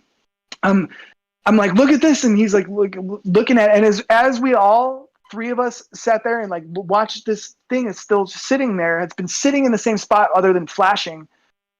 Now it starts to move. and it starts to move in to the east, like, so coming towards us a little bit, like it's now going to start moving over us, but it's moving slowly, and this thing is way out there. I mean, if it's in the atmosphere, it is like way out there, and that's the best I could judge. I mean, like super high altitude. But now it's starting to move, and there's no contrail, no anything. It's just a tiny little split, and it gets dimmer. But now it moves over, like, I can't describe how it moved, but it moved a good distance in the sky and then stopped again. And it's sat completely still. And now this old maintenance guy's like, holy shit. And he's calling his family. He's like, guys, come here. Like, he's calling his coworker who's in the maintenance shed. And he runs into his house, and he comes back out with a rifle scope. It's not like a lot of magnification, but I don't know. I'm not a big gun guy, but it was a rifle scope that was detached from the gun. And we start looking through it at this thing. And I'm telling you, it just looked like, I mean, even through the scope, it looked like a tiny speck, but as a tiny speck, all I could describe it as was like an egg, like an egg-shaped metallic egg, or like a metallic egg. And now seeing these Tic Tac UFOs honestly kind of look, I mean, I would like it, that's what it kind of looked like. It wasn't moving in that way. I mean, this thing, for a second, I just thought it was like maybe a light, I think a lot of these things we see in the sky aren't necessarily physical craft. I think they're maybe like light, who knows? We could speculate all day, and I won't rule any of it out because we can't say what it is necessarily. I just know that it's not, anything normal. It's something we should be asking questions about. Yeah, definitely. And definitely. I got a short video, 2 minutes and 41 seconds about crop circles. So Frank and I, you probably don't know Frank because he was here long before you showed up, but we did a show on crop circles, and this is kind of like a 2 minute 41 second teaser we did on this, and you should be able to hear this, I think. But let me play this, and there's some interesting information about crop circles in particular, because that's where we started this conversation, and then we'll continue. I'm cool. I'm chilling. I'm not trying to get out of here. I got nowhere to be. So if you got some time, I'm more than happy to have you. So you tell me how we look on time, because I'm just gonna chill. I'm here, man. We're chilling. Okay, let's do it. This is good for me. Okay, so right. I'm gonna play this, and you can hear it. You don't have to hear it. It just kind of stock. I can hear it. I'm stuff like that. I'm gonna mute my mic and go visit the boys' room. Okay, fantastic. I'm going to play but this I now. can hear it in my headphones. Okay, perfect. And I will be right back as well, grabbing a beer. Let's do this. This is a video that we did way back in the day, and excuse the quality because I don't even know what I sound like. I probably sound like a less than a Michael Strange. Let's say at 0.35 of a Michael Strange at this point, because it was so early on. But who cares? Who gives a shit, right? We all came from somewhere, and so let's play this. This is literally a ways back, and talking about the initial time we looked into crop circles, and they're not all created equal. I think that's the problem, right? So let's play this a couple minutes. I'll grab a beer. We'll be back with Eddie. We're talking about just all kinds of shit: aliens, crop circles, sightings, the Tic Tacs, Tom DeLonge, as it goes, right? Sometimes you get an impromptu show and they end up good. Yeah. Thanks for showing up, Eddie. Thanks for saving the show. Here we go. Let's play this. This is straight from the Troubled Minds YouTube channel. So if you haven't joined that, I don't know how you're watching, but you probably should. Here we go. Let's play this, and we'll continue in a couple minutes. Hey guys, I'm Michael Strange from Troubled Minds Radio. Have you heard of crop circles? Have you heard that they're fake? Yeah, us too. The thing we do, though, is dig into some of the information that gets left out of the conversation and actually ask the real questions. For instance, regarding crop circles, did you know that in 1974, Carl Sagan and colleagues beamed a binary code into space directed at a star cluster sitting approximately 25,000 light years away? Now, this transmission consisted of a pictorial message depicting our planet's location in our solar system, the core principles of our math and science, and the NASA antenna used to transmit the signal, in the hopes that it would be interpreted by an extraterrestrial intelligence. The message also included details about human beings, such as our physical appearance and DNA code. The signal was 1 million times stronger than the typical TV transmission. Amazingly, 27 years later in 2001, the crop circle phenomenon gained some well-deserved attention when a pattern in the form of a response to the 1974 broadcast appeared right next to Britain's largest telescope and observatory. It's one of the most amazing crop circles to ever appear, regardless of whether you believe it was done by human beings or an extraterrestrial intelligence. Did you also know that a team of scientists has been active in crop circle examinations for decades, and they have determined through actual real science that not all crop circles are created equally. They do control sample tests inside and out of the affected crops. They have examined soil samples, anomalous changes in the affected vegetation, possible burn patterns, and more, coming to a full conclusion that not all crop circles are easily explained away as hoaxes. Come join us as we talk about all this and more at Troubled Minds Radio. Yeah, that's right. At Troubled Minds Radio. Yes. Dude, I love it. It's the Arecibo message. And I talked about it briefly there for a second, and I didn't really get into it. I think somebody was commenting they were a little bit interested in it. But yeah, there you are. You guys obviously did a show discussing what I honestly believe was an actual response to Carl Sagan's message that we sent into space. Now, there's a lot of valid, the most valid skeptical response to it is that 37 years wasn't enough time or 27 years wasn't enough time for that signal to reach that star system. Yeah. And how could they have gotten that response here in that amount of time? I think I think that shows that, if that race is out there and they are observing us, they're closer than their star system, and they probably have sources to receive those messages a lot closer, because it's probably a very primitive message. And in that, in the message, we had a little model of our radio telescope that we use, the Arecibo telescope. There's a little model at the very bottom of the diagram that was sent of the Arecibo, and in the one we received back looks like something we can't explain, something really cool. So and also within that message, they talk about how this is not a carbon-based life form, but a silicone-based life form. And it's perfect. Anybody who's not familiar, I don't know if I can't see the stream, but I really hope you're able to pull up an image of a side-by-side image of what we sent to what we received.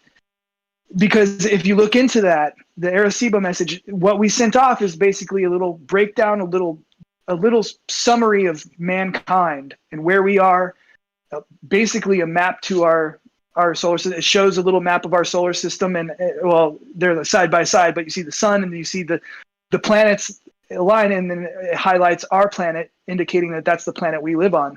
The one they sent us back indicates that they live on I think the second, third, and fourth planets of their solar system, something like that. And then there's a little image of what we just have learned in our culture to recognize as a big, little, small, big-headed gray alien, in the place of where our message had a shape of a little human with pixelated.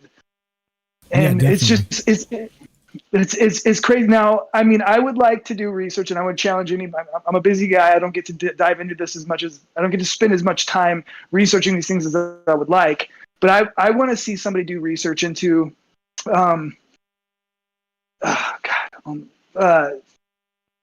so I'll apologize. I completely lost my train of thought there.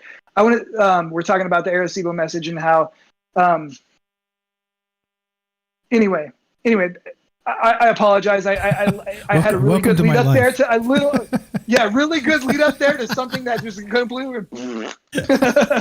Welcome to my life. So, sometimes you're onto it. You're like, yeah, this is where I'm headed. This is what I'm gonna do. And then you turn left and you're like, shit, how did I get here? Yeah, exactly. Yeah. Exactly. It's all right. No, we got lots of people listening, so apparently they don't mind. Hey, there we go. Okay, here we go. So here's one of the actual initial message that was sent out by Carl Sagan and his associates, right? As you heard in the video there. This is the first Arecibo message that they sent out, okay? Now this was supposedly explaining in code that we're carbon-based life forms, that we have a male and female, and basically, back in the day, Frank actually said that Carl Sagan was a traitor to humanity for sending this out, which I thought was hilarious. And is, I mean, it's a good argument. I mean, possibly, it's true. He could be so. Here we are. Come get us. Exactly. We don't know who's out there. Come get us. Exactly. So this is the one that we sent. All right. So this was got broadcasted from the Arecibo telescope, which actually has been destroyed in recent days because we had some cables collapse. So that thing is busted up now, like a 60-year-old telescope finally took getting a beat down. Oh! I'm gonna pause you because I just found my thought there. That was all right, go ahead. I lost a couple. Go ahead. So I want to see people do. I want to see somebody do the research into who had. I want to know if this diagram was actually available. The diagram we see now. I want to know if it was available to the public before this crop circle showed up. If that was something that somebody could have pulled up the Arecibo message model that was sent. Was this a highly publicized thing? Did we show the public the exact information we sent? And was a model available for anybody to access that and create an interesting false response? Yeah, so that's what I want to know. Yeah, that I don't know. I would think that, because it was like a scientific first, that would be published in journals and some things. So you know what I mean? It's not, they're not going to broadcast it on, ABC Nightly News or anything like that. But I'm pretty sure with a little bit of digging, you could have found that out. So you know what I mean? Like, I don't know what to think about that one because there are some weird things about it, specifically, like you said, not enough time. But I mean, if we're talking about, the speed of light travel, that's not really what aliens would be, in my opinion, because like I said, like I've maintained this for a long time. It just seems silly that you would put like an alien in stasis for like 1 million years. I just don't think that's the way they travel. So they have to be able to defy physics as we understand it. And, as the hubris of humans, like I always say too, we try and like define aliens by our standards, which would be our understanding of how the universe works and light speed and physics and all the rest of this. But of course, let's say which we have to accept is probably pretty primitive. Yeah, exactly. I mean, with the age of the other stars in the universe and the possible age of other planets out there that could harness life, there's the potentiality that there's countless races that are 1 million years more advanced than us. Yeah, definitely. That's a possibility. Yeah. And so how would we explain that? How would we perceive their stuff? It's just crazy. Yeah. The creatures of 1,000 generations. Yeah, like that type of thing, right? Like there's no way we could, like, technology wise even be able to probably be able to understand it in like that what's the term they say that what is it? That technology so advanced is going to be indistinguishable from magic to like primitives like us. So that's what we would be in this instance. Exactly. So, yeah, I mean, I think it's Sir Arthur Conan Doyle that said that. I don't know. Again, so this is a shoot from the hip impromptu show. So who knows? And you can make real life. You can plug real life things that we know about today into that situation. Just say like, take an iPhone. If you were able to take an iPhone and put it even 100 years ago into the past, what would people see that as? How would they perceive that kind of thing? And we're talking about less than 2 generations. Yeah. Oh yeah. And so it's a crazy thought, and that's a real life thing. So, and then another real life thing. Here we are extraterrestrials now. We have man-made craft on Mars. We've been to the moon. We've been to Mars. So we ourselves are going out there, and I see us as we're so young. We're barely starting to scratch the surface of what our future holds for us. We are infants. We are infants in this Yeah, we barely even understand ourselves at this point. So I mean, there's no freaking way. Give me just a second. A couple shout outs. We got Johnson. What's up? Thanks for showing up tonight. We got who else do we got? We got Kelly. What's up, Kelly on Periscope? He wants to know about the guy that did the crop circles. He's in I believe his name is Richie Freeway. He's in our Discord. So I don't, join the Discord. Yeah, join the Discord if you have not. Join the Discord. A lot of good information goes on in there. Kelly's definitely in the Discord. Let's see, Johnson knows him, so I don't know if he's going to come back and talk about it. But at some point, I'd love to talk to him about it and kind of, I hope. But the problem if is, Richie listens, or if he's, I feel bad that I got a little defensive of. I got a little. No, you're good. With You're totally good. You're totally good. I hope I didn't scare him off with this. No, you're good. You're good. That's the thing, right? So that's a valuable resource. Like just like you would say that a credible witness, a credible abduction witness. This is like a credible crop circle witness that actually has been out there in the field doing them. So like. I don't know. I don't want to speak for him. Anyway, at some point, Johnson, I know you're out there. Tell Richie we'd love to have him on the show. Love to talk about this stuff. And again, it's not going to be combative. I'm not going to tell him he's wrong. Like whatever he thinks is what goes. That's how we roll this show. We're not trying to like come to my truth or anybody else's individual truth. Like the more information we get out there is what I think is best. So yeah, Johnson says I'll try to. Go ahead. Awesome. I'd be interested to hear. I want to share something because it's relevant to this. I'm an artist. I make money on the side, doing a lot of big art commissions and mural type work, and I'm in a part of a group where one of my cohorts, he shared a picture of a crop circle. And this is in a group where we talk about strictly art business. We don't talk about this kind of stuff. And he randomly shares a crop circle, so I get excited. I'm like, "Oh, this is right up my alley. This is gonna be good." It's gonna be good. And he said he shares a picture of this big, amazing, just intricate fractal crop circle that's just absolutely massive, and just accurate to every dimension. And he says, he's like, I want to know what you artists think of this, and mural artists specifically. Because we understand as people who paint large scale images to create them in a realistic manner, we understand what kind of work is involved in doing that level of thing, and that as far out there and as imaginative and as it may seem in the beginning. That's our goal, and our job is to create those things and do the steps necessary to make them happen. So as an artist, he brought it up. It's like, so as artists, I know, and especially mural artists, that all of you could put your mental skills to work and create this. If a client wanted to hire you to create this, I know you all could do it. But I want to know, if you think, or what type of time frame it would take you to do it, and what kind of cost would be involved, and what kind of manpower would be involved to create this in a short, in several hours overnight in the darkness.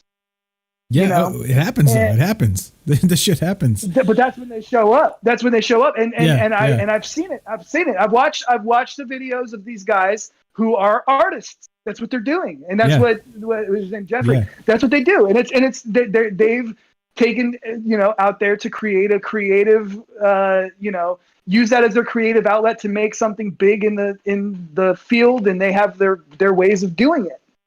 Exactly. It's interesting. I mean, but it can be done. But my thing is that there's ones out there that cannot be explained in this way. When guys go out there with boards and they break down crops, it's very clear how that crop was laid down, and things are smashed. They get smashed. They get and it's broken. It's snapped at the stalk.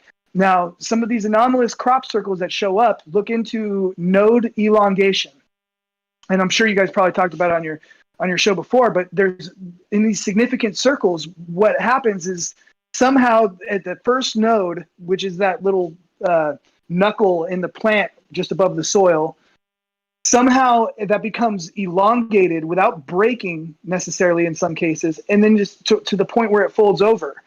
And the only way that scientists who look at this have been able to explain that is that there's some kind of electromagnetic radiation that like cooks these things from within, causes them to elongate and fall over on themselves. And it doesn't break. It doesn't break the stalk. It doesn't smash the stalk, and everything on top, the whole crop above, will actually continue to grow, and sometimes even grow with deformations. Yeah, and it's been so long since we did that show. I can't remember. There's an actual there's literally like it's a group of maybe 6 or 8 scientists, something like that. I can't remember, and I don't even remember the name of like who they are. But I could go back and listen to that show and grab it. You know, I don't think I even. This was like literally 2 years ago we did this show, and so you know what I mean. It's kind of like the cursory information I have that sticks, but there's definitely anomalous crop circles where they're not exactly the same thing, right? So you end up with some that can be explained away, some that cannot. And then there's the radiation readings, like you're saying. There's actually like burn patterns in some of these things where it looks like it wasn't done by boards, like they say. There's actually like, burn marks and radiation in the crop circles.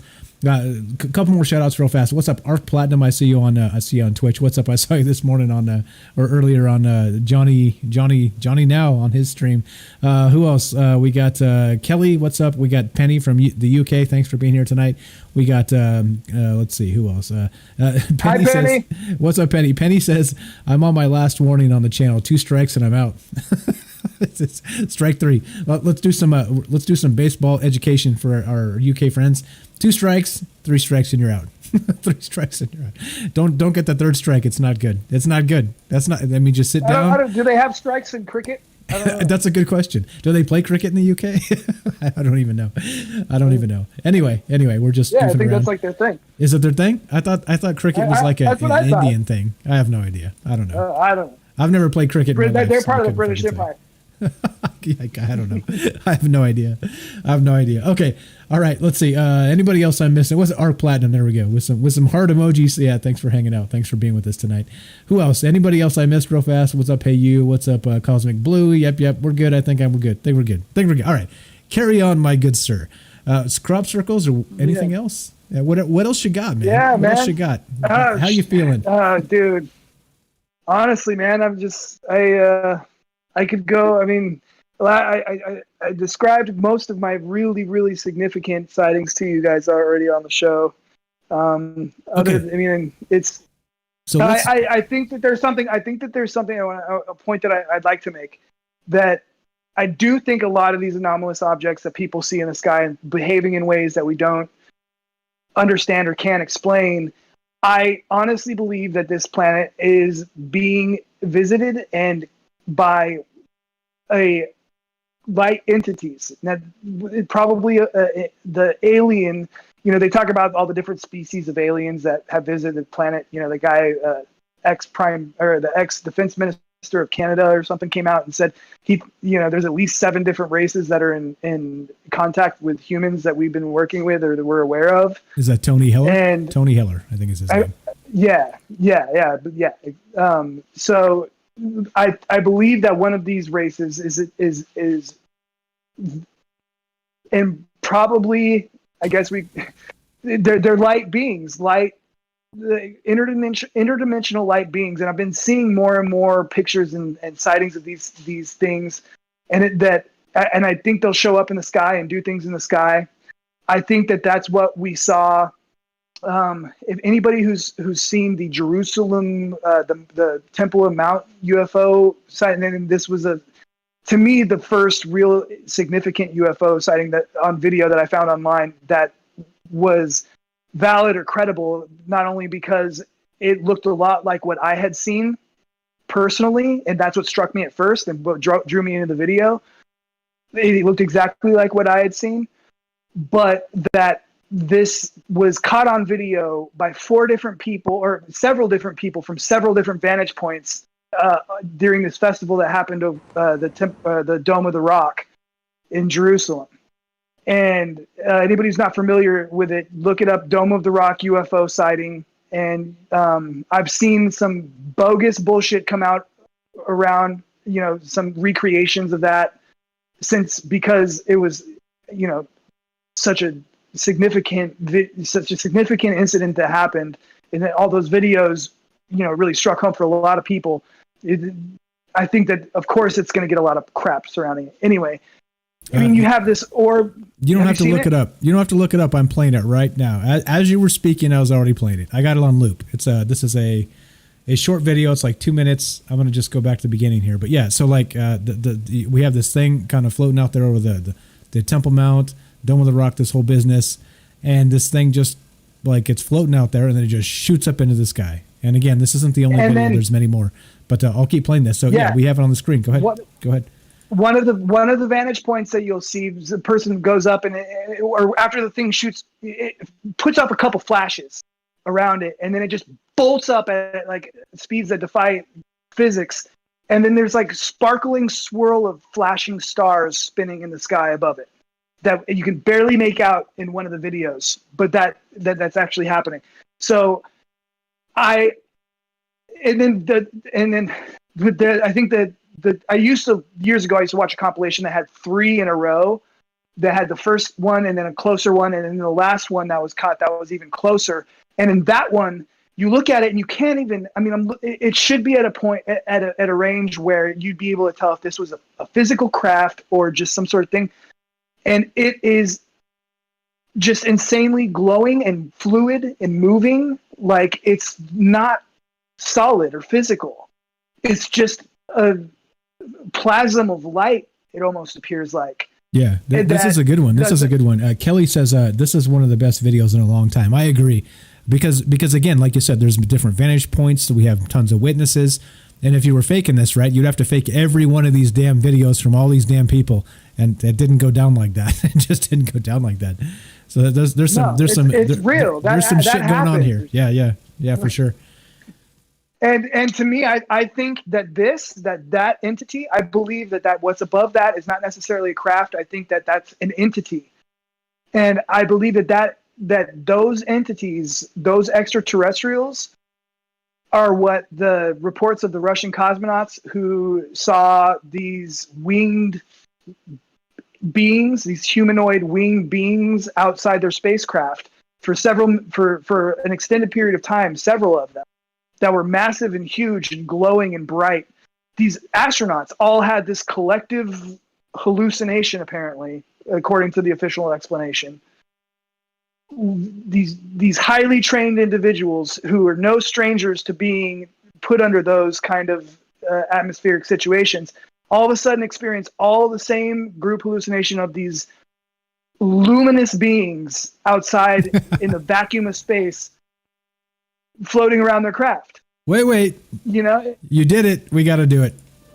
For my ally is the Force, and a powerful ally it is. Life creates it, makes it grow. Its energy surrounds us and binds us. Luminous beings are we, not this crude matter. You must feel the Force around you. Yeah, there you go. My wife loves that. She loves that.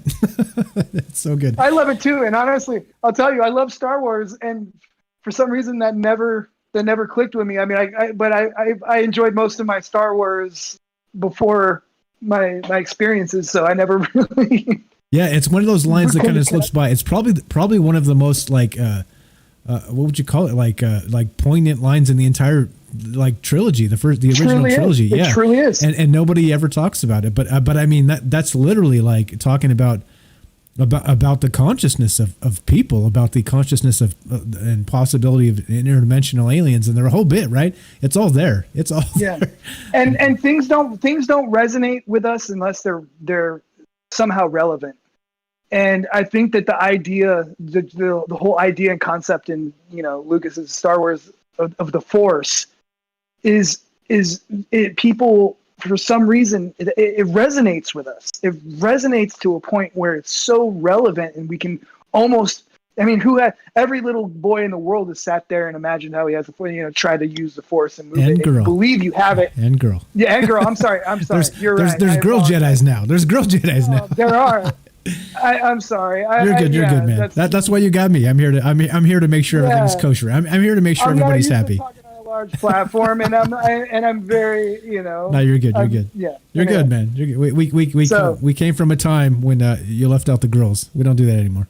We're good. Well, I mean, when I grew up, I would never leave out the girls. But when I grew up, if you wanted to play Star Wars, it was always the boys who wanted to do it. And I love the fact that I see all the, and I absolutely love the fact that that kind of science fiction and those kind of stories are, and the geekdom, the world of being a nerd has become so, accepted, across the sexes, across everybody. There's a certain kind of pride you can have for being a geek now, where when I was a kid, it was you kind of had to be closet about it, and only the jocks were cool, Yeah. Again, it's a very weird dynamic how everything's changed, right? I used to play Dungeons and Dragons when I was like 11 years old in the garage with my buddies, right? We got these Dungeons and Dragons books from a garage sale down the street, right? Like there's no way we could ever afford this shit, but they were like 25 cents a piece. So we were playing like this, in the let's say the late 80s, we were playing like the Satanic Panic game, right? As kids. It's amazing. Yeah. It's just amazing. Like different times we come from, there was no, you couldn't search Asmodeus or Beelzebub on the internet because there was no internet. You had to find him in like these old books. I still have the book. I was showing my wife the other day. I have the book I got for 25 cents at a garage sale when I was 11 years old. There we go. Oh man. Yeah. And now I work with, I have coworkers that they're 21-year-old girls with like significant Star Wars tattoos that are just badass. Oh yeah. This is so cool, man. Yeah. I love it. And they want to go home and play video games and, it's like that, you used to have to be ashamed to be a nerd, but it's a prideful thing now. And I like that they get to flaunt that. Amen, brother. Amen to that. Okay. So I'm going to ask you, well, we got you on here. And, so we did a show with you and, based on the scope, like we spoke the night before when we did this last time, and you had like this really large scope. Is there anything else that you maybe missed that you want to talk about this? We'll call this Eddie Part 2 if you got time. I mean, let's do it. What else? What else do you got? Yeah, man. I mean, okay. So okay. If we're gonna do that, you got a little more time? Maybe another hour or so? Yeah, I got some. Sure, man. I'm here for you. Yeah, okay, let's do it. Okay, this is the deal. So. So if we're going to do that, let's do just a quick brief on where kind of your journey and what brought you here, and then you can talk about whatever you want that you left out last time that you think we should have heard. And I think that's probably a fantastic way to do it. Yeah, I mean, all right. Yeah, I mean, for the most part, I hit it pretty broadly. In a lot of my experience in our past show, I hit it broadly, meaning that like I tried to encompass everything we could in a 3-hour thing, but at the same time, there's like all these small details that fill, everything in. The thing that they're ones that I tend to veer away from talking about because, I start getting into talking about spirit guide communication, which I completely understand is something that where most people hear and they just sort of shut down and don't want to listen to it anymore because there's really no relevant. I mean, that could just be me being a crazy fuck who wants to talk bullshit, or trying to get people to buy into some kind of idea or another. I want people to remember that Eddie's not my real name. I'm not trying to do anything but share my own personal experiences because I feel, number one, I feel like there's more people out there doing this, and number two, because my guides that I've communicated with in meditation have encouraged me to share these ideas on a larger platform, and that's why I found your show. Because I was looking for something, I actually found you on Spotify, and I never listen to you on Spotify anymore. hey! No, I'm just kidding. But no, I mean, I'm just saying. It's better live. It's better live, right? Yeah. It is. It's better live, and I like to be able to jump on and chat with you if we want to. But I still you're there, and I go back and listen to old shows on Spotify when I'm working or whatever. But anyway, so I'm not trying. I don't come here trying to Convert the Church of Eddie. Trying to the Church of Eddie. The Church of Eddie. You're trying to create some kind of cult, or trying to say something that I want. I'm not looking for attention, is what it is. You know, I don't even do long phone calls with people. I don't talk about this stuff too much with many people, because I have my solid experiences. I know what I've experienced, and I'm very in touch with the fact that it is fucking crazy to most people. Most people cannot hear what I have to share. And so it's been something that I kept in the closet for quite a while, other than, you know, my spouse or my very, very close friends who would come over and drink with us. And, you know, I would share things that I felt like, but I would still never open up completely. On your show is the most I've opened up, and I do it, and I like that I'm doing it anonymously, because I can open up 100% completely and not be afraid of people. I mean, yeah, people are going to think I'm crazy. It's you know, but I there's no immediate consequence to me, you know, and there's nobody's going to, I don't have to, I value my credibility. I do. I don't want people to think I'm nuts. And I know that even no matter how true I feel it, I know it is, I still know that it sounds nuts to most people. So I can't talk about it to most people, you know? But it all started when in 2012, October 1st, 8:00 p.m. on the dot, when my girlfriend at the time and I had this crazy sighting of a glowing orb that basically appeared in the star. We were sitting out stargazing, looking for satellites, and here's something that's kind of anyway.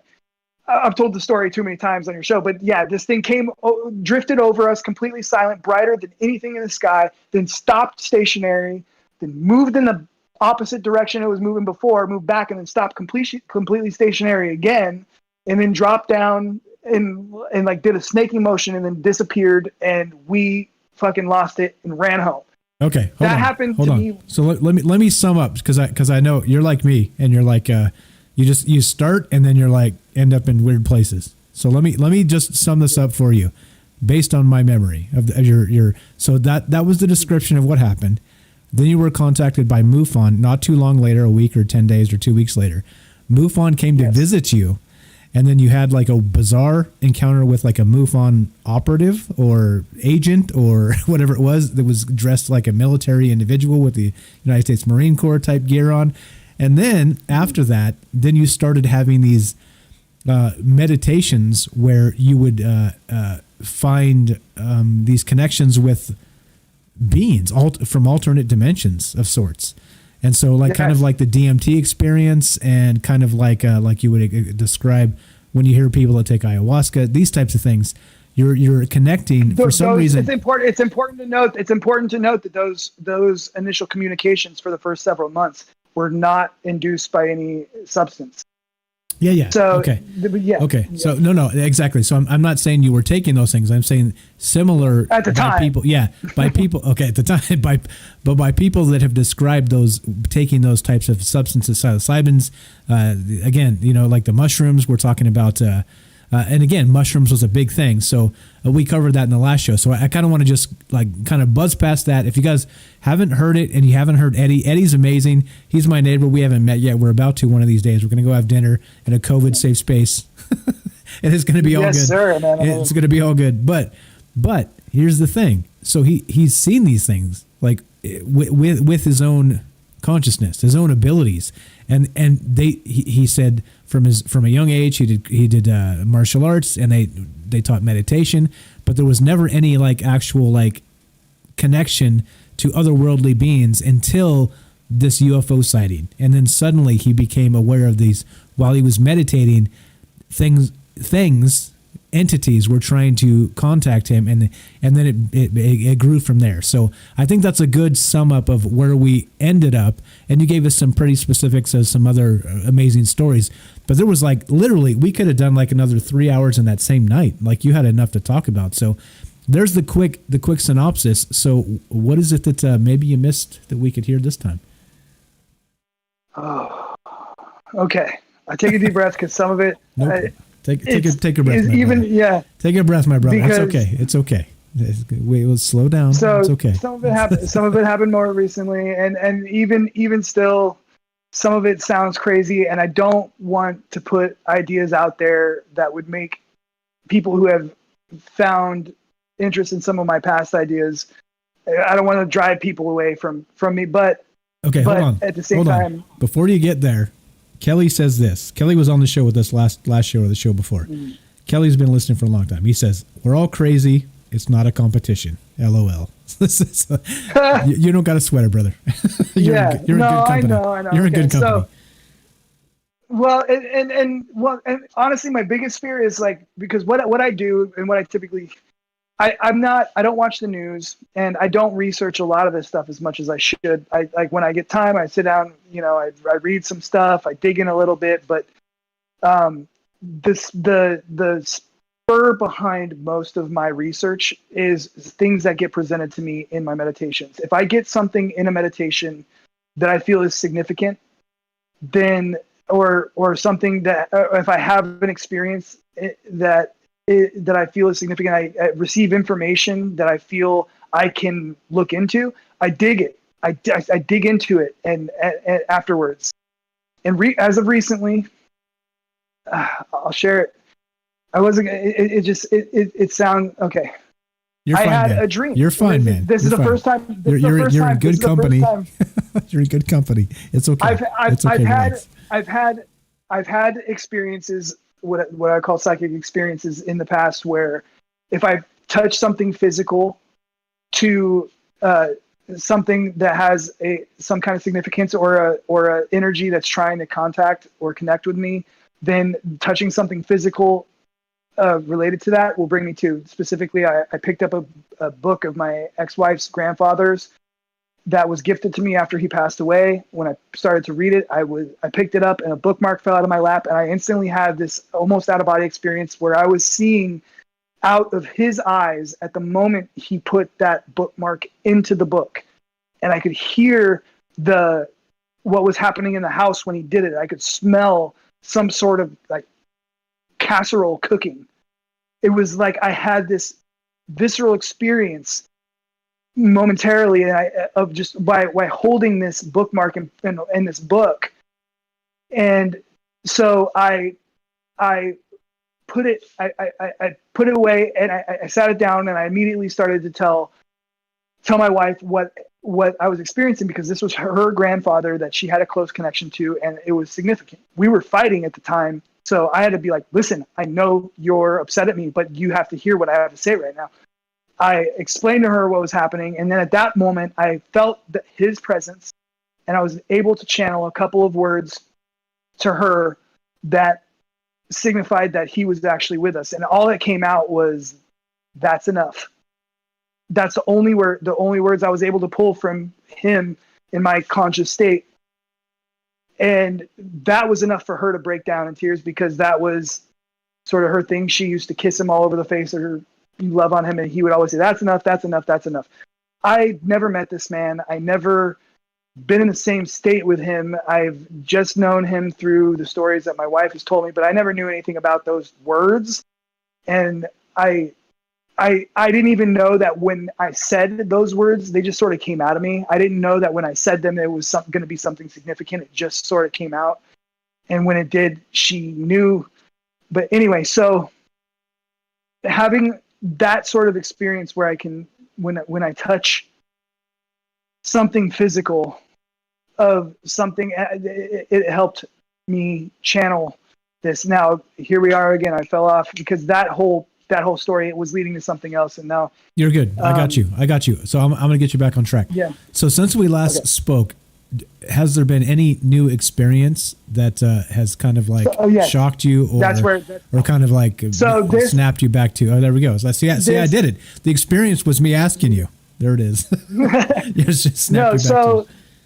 So since the first time I ever talked to you, when I called in the first time, this actually happened after that, where I had this experience where I went to bed.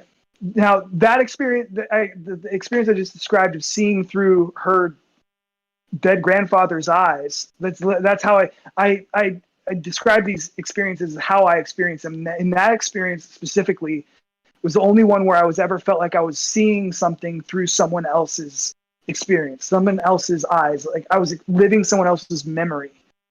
That was the only time that it ever happened to me.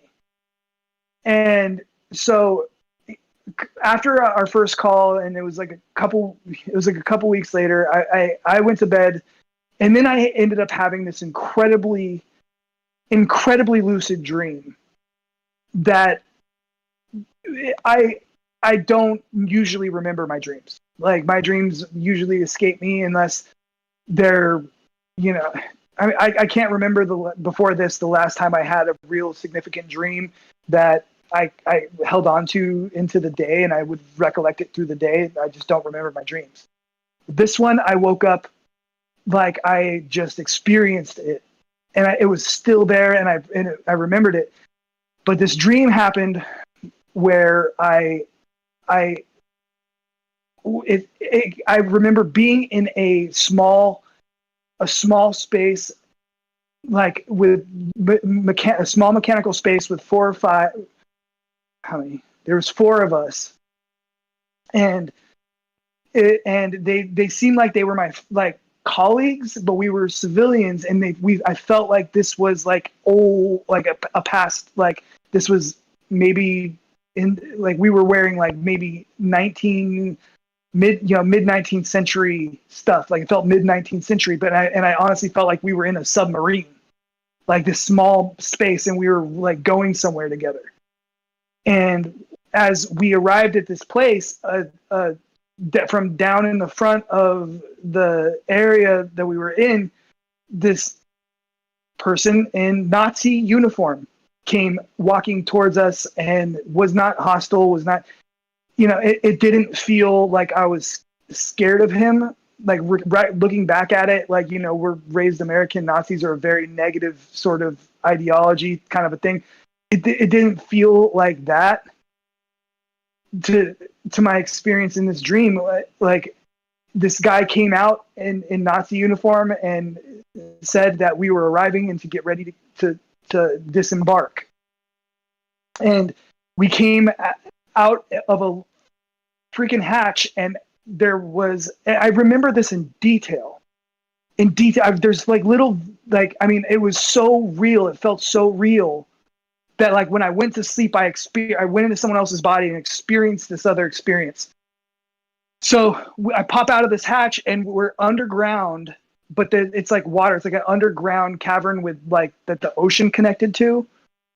And there was probably 20, I don't know, 25 to 30 other of these ships that I was standing out of in the water, like submarines in the water in this cavern. And as I went down this ramp onto the ground, we're in this cavern, and there was lit with like what looked like big, long, giant, the kind of the what do you call the fluorescent lights you keep in your at the roof of your kitchen or whatever that go in your office, like the long ones. Big, huge fluorescent fixtures that sort of wrapped around in areas of the rocky walls of this place that lit this cavern. And there was doors that were built into the side of the rock that we were led into. And as we were led into them, this is going to get fucking weird. And I guess I don't have to feel strange. I'm waiting for the fucking weird. Give me the fucking weird, Eddie. Give it to me. This is where I mean, I could just say it's a dream. So I mean, but it was a real dream, and more real and more significant than anything I ever experienced. So as we walk through these doors, the guy in Nazi uniform in front of me turns around and changes from a human into a fucking lizard person, like in front of my eyes. And none of my friends who were with me, we weren't prisoners. We didn't feel like prisoners. We were there with them, being escorted by these guys, and we weren't shocked by the fact that this guy turned into a lizard in front of us. And then Of course, who would be? Come on, right? Let's be real. Like, who would be was shocked? Weird. Fucking weird. So next thing I know, we are led down this long fucking hallway that looks like something out of a movie, like with looks like you're walking down the corridor of a freaking facility, any other underground facility, and then doors open, and then there is 2 large disc craft, metallic, that have American flags on the side of them. Now that is fucking weird to me. I don't know why. None of that makes any sense to me. What do you mean? What are you talking about? Bob Lazar, reverse engineering? There's a lot there that makes sense. Assuming you think that stuff is real. But okay. I do. I 100% believe Bob Lazar, but I mean, like, why would it, like, at this time I'm feeling like these guys are Nazis in mid-19th century Nazi uniform and turn into reptiles. Why are they taking me to a disc craft with a American flag on it? And so anyway, next thing I know, we're flying to the fucking moon. And we fly to the moon like in a matter of minutes, where we're sitting around, everybody's sitting around sort of joking. Like it's like a very casual atmosphere. Like people are talking, they're joking. The lizard is talking with us in English. And we're, in English, like speaking. I mean, I don't know. And I'm saying this is just a dream that I'm interpreting, but that was so real. But I heard it. Wait. Like English with an accent? Like no, like perfect American English. Speaking of the English, perfect American English. Holy shit! Like I'm understanding this lizard that's just talking and joking has like a sense of humor, and we get to but it's very casual, and we get to the moon, and that's where I woke up. That's it. That's all I remember, is that we flew to the moon with this fucking lizard. And so where this gets significant for me is it sounds kind of cartoonish explaining it. I understand, like, when you explain it sounds like this crazy, like, whacked out, like, well, that was a loopy dream that this guy had. I don't remember my dream. This guy is fucked up. Right? No, I don't blame you if you think that about me. No. Just saying. Speaking out what other people. No, I mean, I know there's people out there. I know there's people out there thinking that. And I'm talking to them. I hear you.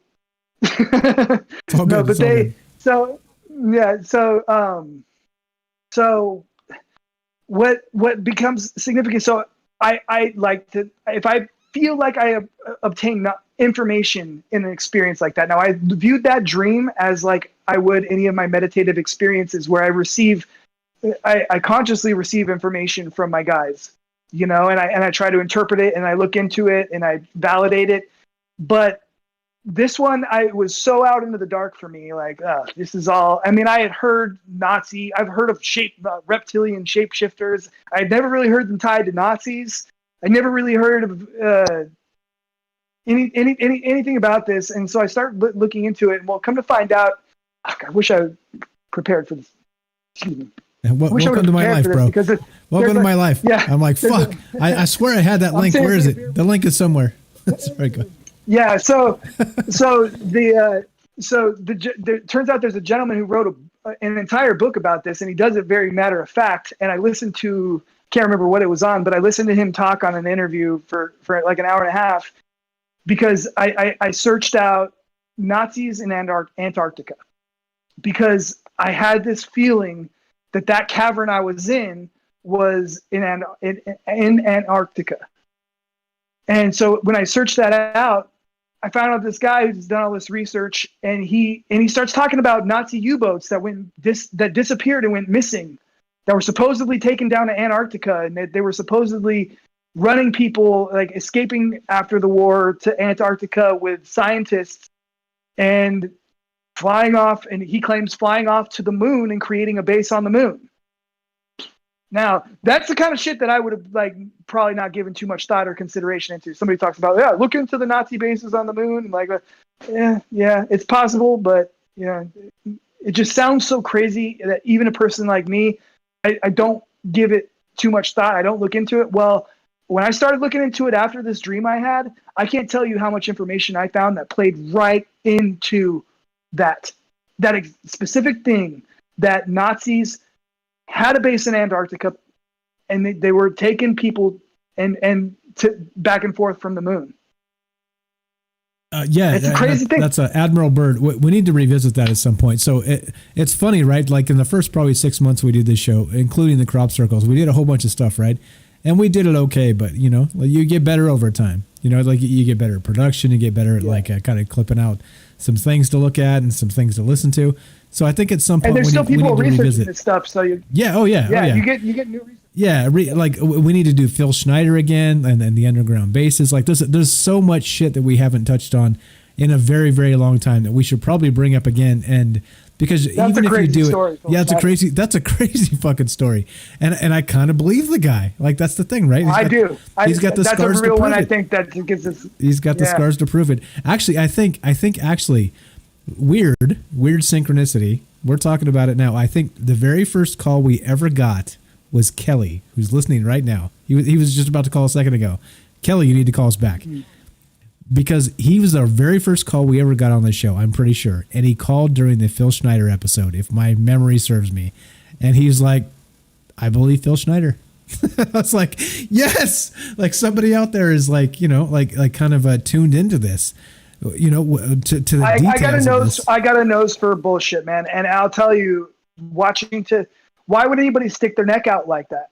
The guy was terrified every time he spoke. Yeah. Every time he spoke, you could tell he was terrified about the repercussions of what he was talking about. And turns out he was right to be one Yeah, well, even if you who strangles themselves on their own catheter cord. Yeah, exactly. With like one arm that really is like crippled because it was like he has got no fingers. He was shot off. Got a couple of questions here. For you. Let's see. What's up, my humies? I see you there on Twitch. Thanks for showing up. We got Cosmic Blue says, "What kind of lizard?" And Kelly wants to know scale skin. Like, was it scaly skin or whatever? Yeah. I think Kelly was calling in. Describe the lizard. Describe the lizard the best you can. Go ahead. Dark green, scaly skin with sort of ridged spike, I guess, above his eyes, like sort of out from between the eyes up above, like eyebrows, but raised a little bit higher, and like dark green scales with like darker area between the scales, darker green area between the scales is what it looked like. And he was clothed, still wearing the Nazi uniform, but his hands and face were reptilian, and they hands were very like almost like what you would imagine like an iguana, a mix between an iguana and a human. They had 5 digits as far as I can remember. And they had the claw, like the nail that could scratch, that could really gouge you if it wanted to. Kind of like a slee stack. You know what a slee stack is? I do not. Oh, you need to watch Land of the Lost.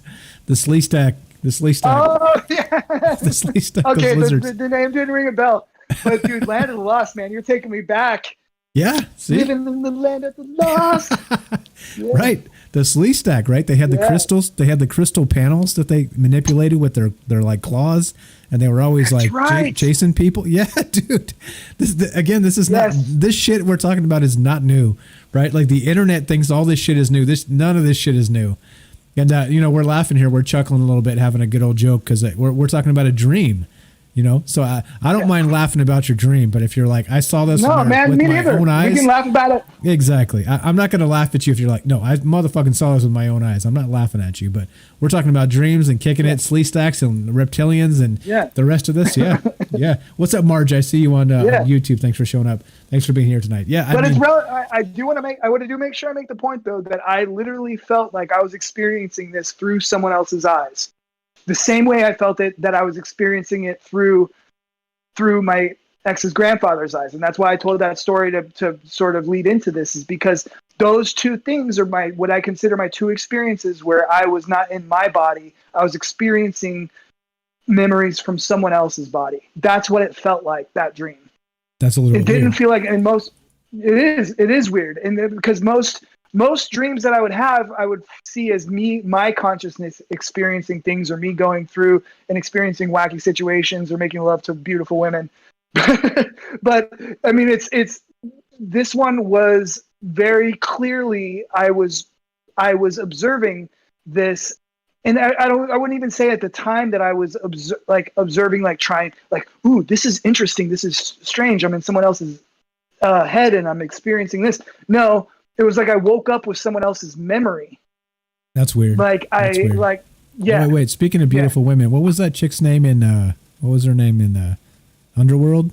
Yeah. Okay. Anyway. anyway. Let us continue. Actually, I have to visit the little boy's room. You want to give me 45 seconds? Sure, man. Go for it. No, you go for it. You fire away. I'll be right back. Yeah. Continue with the story. All right. So you had the Nazi dream, Nazi lizards, and so was there anything else you want to continue on past the dream state that happened other than or that you missed last time? So go ahead and start. I'll be right back. Yeah. All right. So what I want to make sure the important thing about me sharing these things is that I feel like these experiences are not something that I can just, that I'm not special. I'm gifted.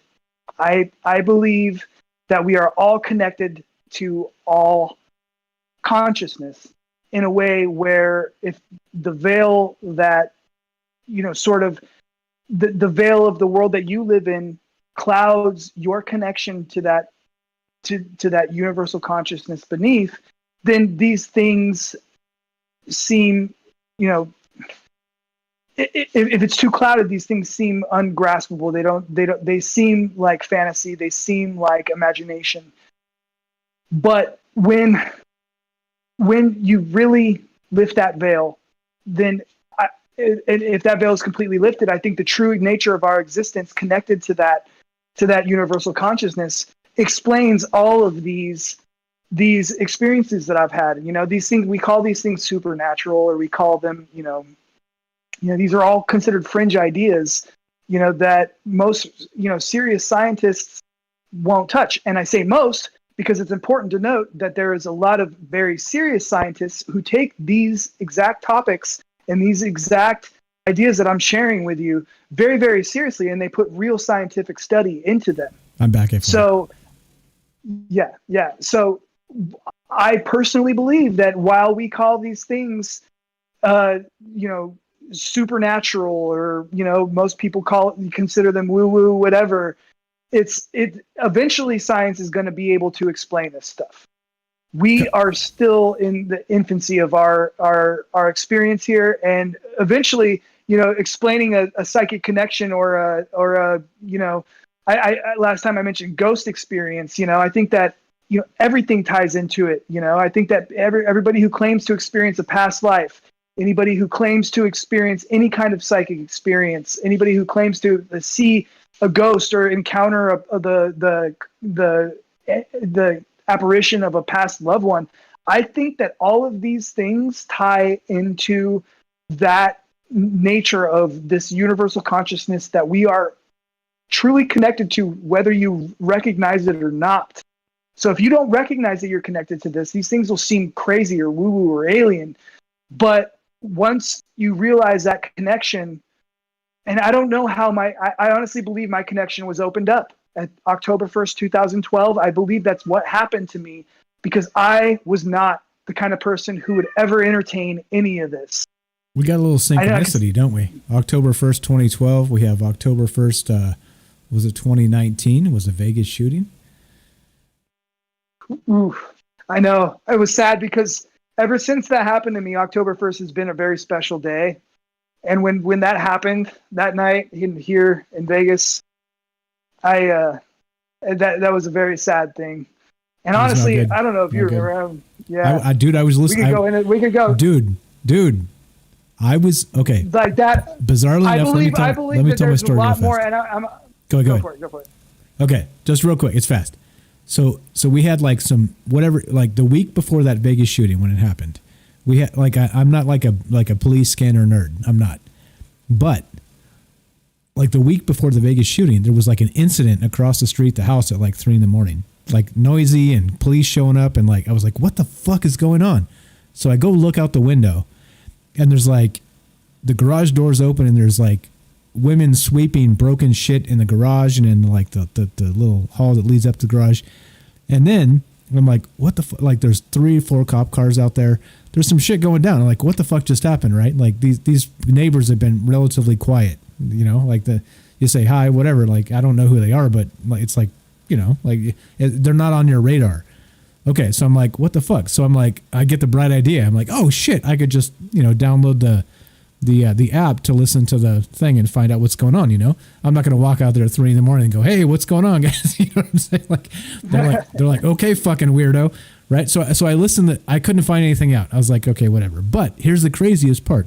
Never had a police scanner on my phone up to that point. And then a week later, the Vegas thing goes down, the shooting.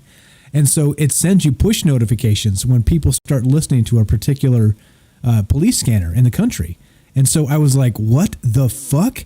My phone starts going nuts, and I go grab it.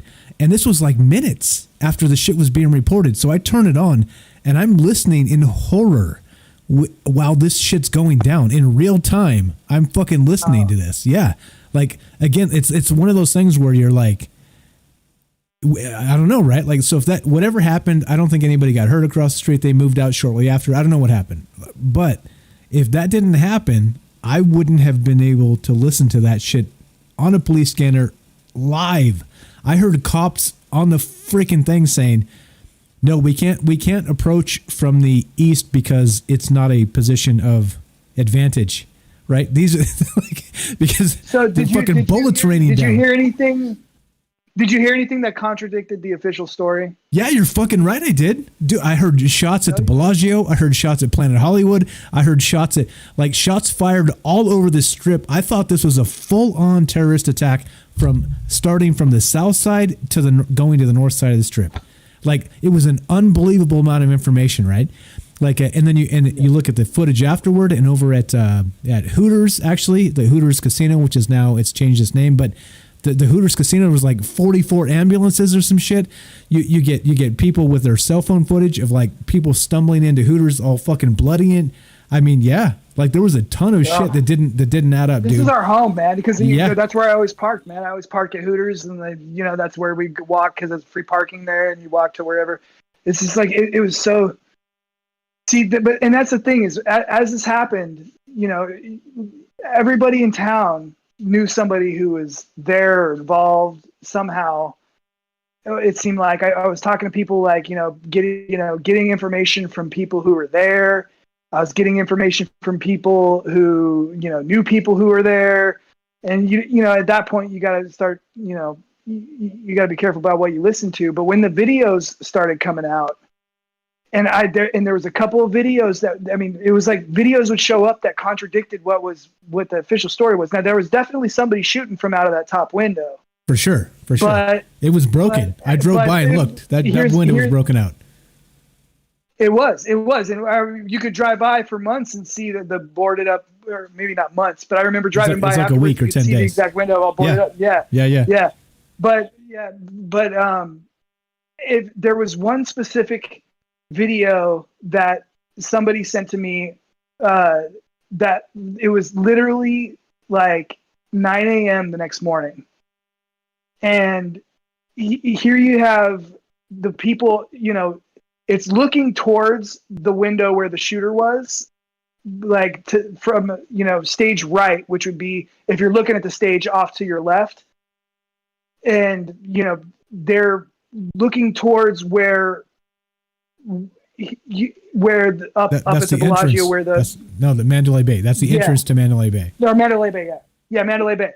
So here you have and then people are hanging out, partying. Next thing you hear gunshots, and it literally looks like people are running towards the camera, away from the window, where the shooting is coming from, and you're watching people fall, and you're literally, I mean, it was hard to watch, man. But and then I'm not kidding. Two men, one carrying a flashlight, shining into the crowd. I don't know if you've seen this video, or I remember that it got erased from 3 different sources that I saw it. It kept getting posted and taken down. And here you have a guy walking with a flashlight and one guy in Metro uniform. I'm not a police hater. I'm a supporter of the police department. What I'm about to say is just what was in the video. They were censored. They were shut down. They were not allowed. Even now, they won't talk about it because there's a lot of things that came out in those reports. I don't know if you read the report. I read the whole damn report that was released. I watched the press conferences. I heard this shit live. Something doesn't jive. There's something not right for sure. I watched police videos where guys are outside the grounds between Mandalay Bay and the grounds of the concert. They're in between the fence of that and Mandalay Bay is behind them, and you hear gunshots coming from inside the concert, and the tarp hanging from the chain link fence is bullets are hitting it and bouncing against the fence, and you can see the tarp going against the fence. This is police video. Yeah. And you can see these police saying there's people shooting inside. There's people shooting inside. Yeah. And so back to the initial video I was talking about. So you see this guy, one guy walking with a flashlight, another guy, he's got it pointed at the ground, another guy following him with a small gun in his hand. And as one guy, they get to the left of the camera, the left of the screen where the camera's shooting. The guy with the flashlight pulls the light up into the crowd and shines it in the eyes of the crowd. And the Metro officer to the right of him gets on one knee and bursts, at least 2 bursts into the crowd. What the fuck? That's what I saw. That video's gone. In this video. I never saw that one. I swear to God, that's what I saw. And I watched that thing, probably 200 times in the matter of 24 hours. Slowing it down, pausing it, you can see. And then after he does it, you see him walk away and you can see the gun in his hand with his finger on the trigger, not pointed like when you're trained to not have your finger on the trigger. When a trained officer, when they're not engaging, has their finger pointed forward along the base of the barrel of the gun. Yeah. And this guy, you see him walk away clearly with his finger on the trigger and the gun down at his side after he just. So what it literally I see in this video and the way I broke it down, and then I wasn't the only one to see this, because as that video circulated for the next couple of days, you had several guys who would slow it down and they post up on their YouTube and break it all down on how this happened. And you can see the gun here, you see this guy blind the crowd, and you see this guy burst the crowd. Yeah. And so, but what happens is it's like they drove these people into a corner. Just FYI, guys, you're going to have to give us a little bit of rain here because out here in Vegas, you guys don't know because most of you don't live here, but this is something that doesn't get talked about. Like this is one of those things, right, where it's like it disappeared, man. Yeah, it disappeared. It disappeared. Yeah. So as I'm listening on the police scanner, which again, if you go back and now you pull up the Vegas police scanner, it does not exist. So after this incident, they shut it down. It's no longer public. Why? I think there's a dozen reasons why. Like it's unbelievable that it's instead of becoming more transparent, it's becoming less transparent.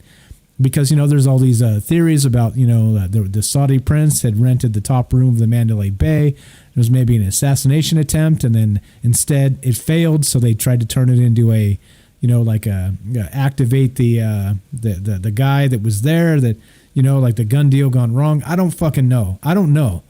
But there's a lot of really dirty, wicked shit that went down. Evil, clearly, because people died. People died, for sure. I know people that know people that died. I know people that know people that got trampled and fucking bones broken. Like, this shit happened, guys. This is not one of those Sandy Hook situations. This shit went down. People who don't live in Vegas don't understand that this is a small town. It this is a very it kind of is. This is you go out and you run into people that you not only from here, but you run into people from wherever you lived before. You know, I run into people I knew from California. I run into people. I mean, this is a small town, and when something like this happens in your town, yeah, like this, something to this magnitude, I was the day after this, thinking, this is so tragic. I was in mourning. I was like, this. Nobody needs to start this conspiracy bullshit over this story. That's just that. This is awful. What just happened to these people? Let's figure out who the fuck is responsible, and hopefully that they're being. That was my mindset. I'm like, I didn't have any interest in digging in because I knew something like that happens. You immediately have all kinds of conspiracy nuts trying to spin all kinds of stories. And I didn't want any of that shit. Wait. So no, exactly. Cause it's so close to home, but that's the thing, right? It's so close. Like this is the thing they lean on because they're like, that's the thing. That's the term, the conspiracy nuts. No, conspiracy really means a critical thinker. That's what it means. And so if you postulate, You're allowed to. We're allowed to be wrong, remember? Like, we're allowed to be wrong. Exactly. And so if we're wrong, that's fine. But yeah, go ahead. Go ahead, yeah. It was one of those things. It's like you go to a friend's funeral, you're not going to stand in the parking lot and talk about what happened when they died. You know? No, yeah, it was exactly. one of those. It was one of those things where I was just like, all right, if this is dirty, we'll talk about it later. But I was so broken up over the fact that this just happened. Like while I was sleeping, not even 3 miles away, and it was just it was so hard. But there I was, 9 o'clock the next morning, seeing videos that clearly and plain as day, undeniably contradicted what the official story that we were being told, and you just couldn't. The sense of the immediate deception. Yeah. Oh yeah. That I felt. Oh yeah. And the immediate like effort for a cover up and to deny or to create a false narrative. There was no denying it. And all I wanted to do was just mourn for it. But I couldn't even mourn for these people who died because there was this wall of bullshit that was put up immediately. Yeah. Well, so it is different. It's different when it happens in your backyard, you know? I think that's the thing. Kelly says, hello, this is Troubled Minds. And you're right. You're totally right. But again, right, like when the shit just happens like mere miles from you or you're listening live on a police scanner, it changes your life because the shit, I'm telling you, I'm not kidding you. I'm not kidding you. On the police scanner that night, they reported shots at Planet Hollywood. They reported shots at the employee entrance of the Bellagio, which is on the backside. I've been through that entrance. I've worked with the Bellagio. I worked with MGM, and I know exactly where that is. They said somebody was coming through the Bellagio employee entrance, which is on the backside, with a long gun. Yes. I'm telling you, and I'm sitting here horrified. For cover inside the Bellagio. Yes, and I'm horrified because I know I've taken those steps into that exact doorway, and I'm just sitting here like you're shaking, right? Like it's like this. You just can't you can't get rid of it. It's like holy shit, I've been there. Like if you're on the freeway and you're going, I'm telling you, I'm just telling you that it's one of those things, guys. We talked about this a little bit back in the day. We never really covered this, and maybe we should, dude. Maybe we should have a show where we go through because have you ever gone through the documents of this?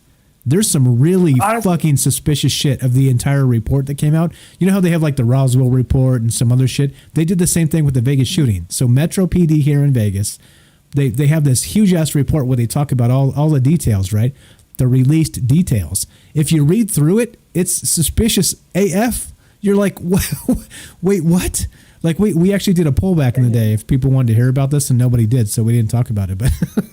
But because it's local to us, it's a hard thing to think about. It is. Yeah, it is. Am I mistaken? Or I believe that this might be the worst modern mass shooting in recent history. Yeah, it was like almost 60 people dead, 500 people injured, and again, not 500 people shot, injured.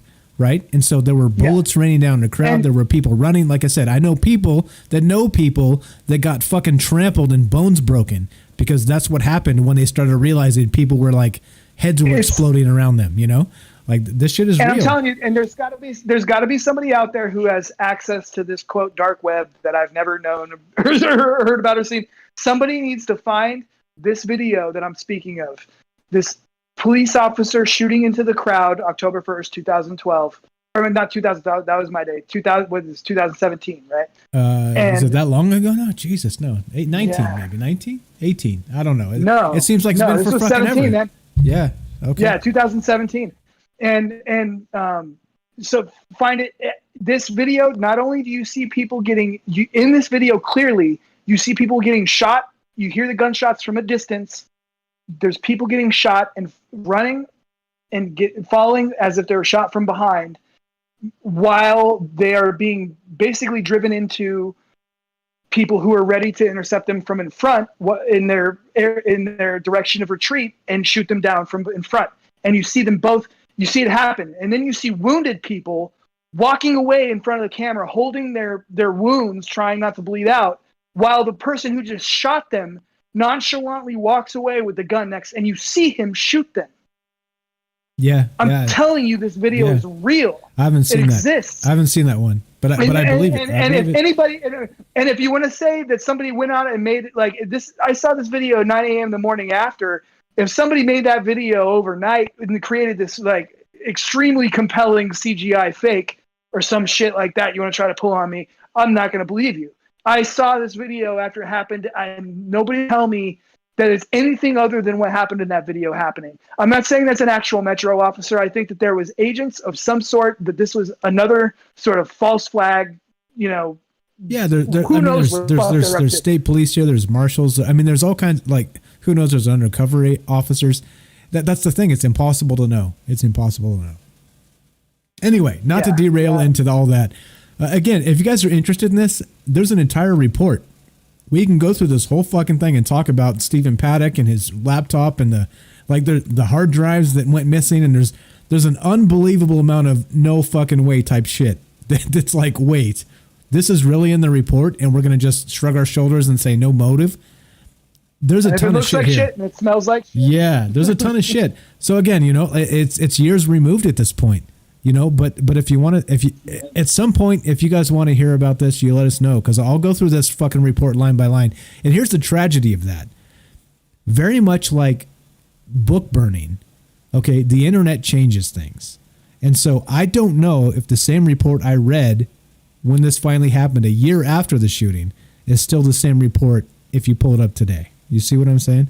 Like, things change. They change things. They eke out details when they realize, oh fuck, that doesn't look right. They remove that paragraph. They add this sentence in instead, right?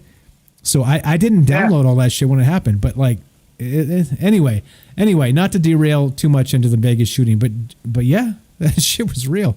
That shit was terrifying, and they don't talk about it again because it's politically that's the disturbing fact, that how much it's disappeared, man. Yeah, it's disappeared. Here it is, the worst mass shooting in history happened in a place that everybody in the world goes to have a good time, and here we are. We had a mass execution. Yeah. Oh yeah. And what? Why are we not still hung up on this? This was our soil. Like, again, so again, or, if you guys are just joining us, we got people coming and going, I realize. But look, Eddie lives here in Vegas. I live here in Vegas. We both lived here when this happened.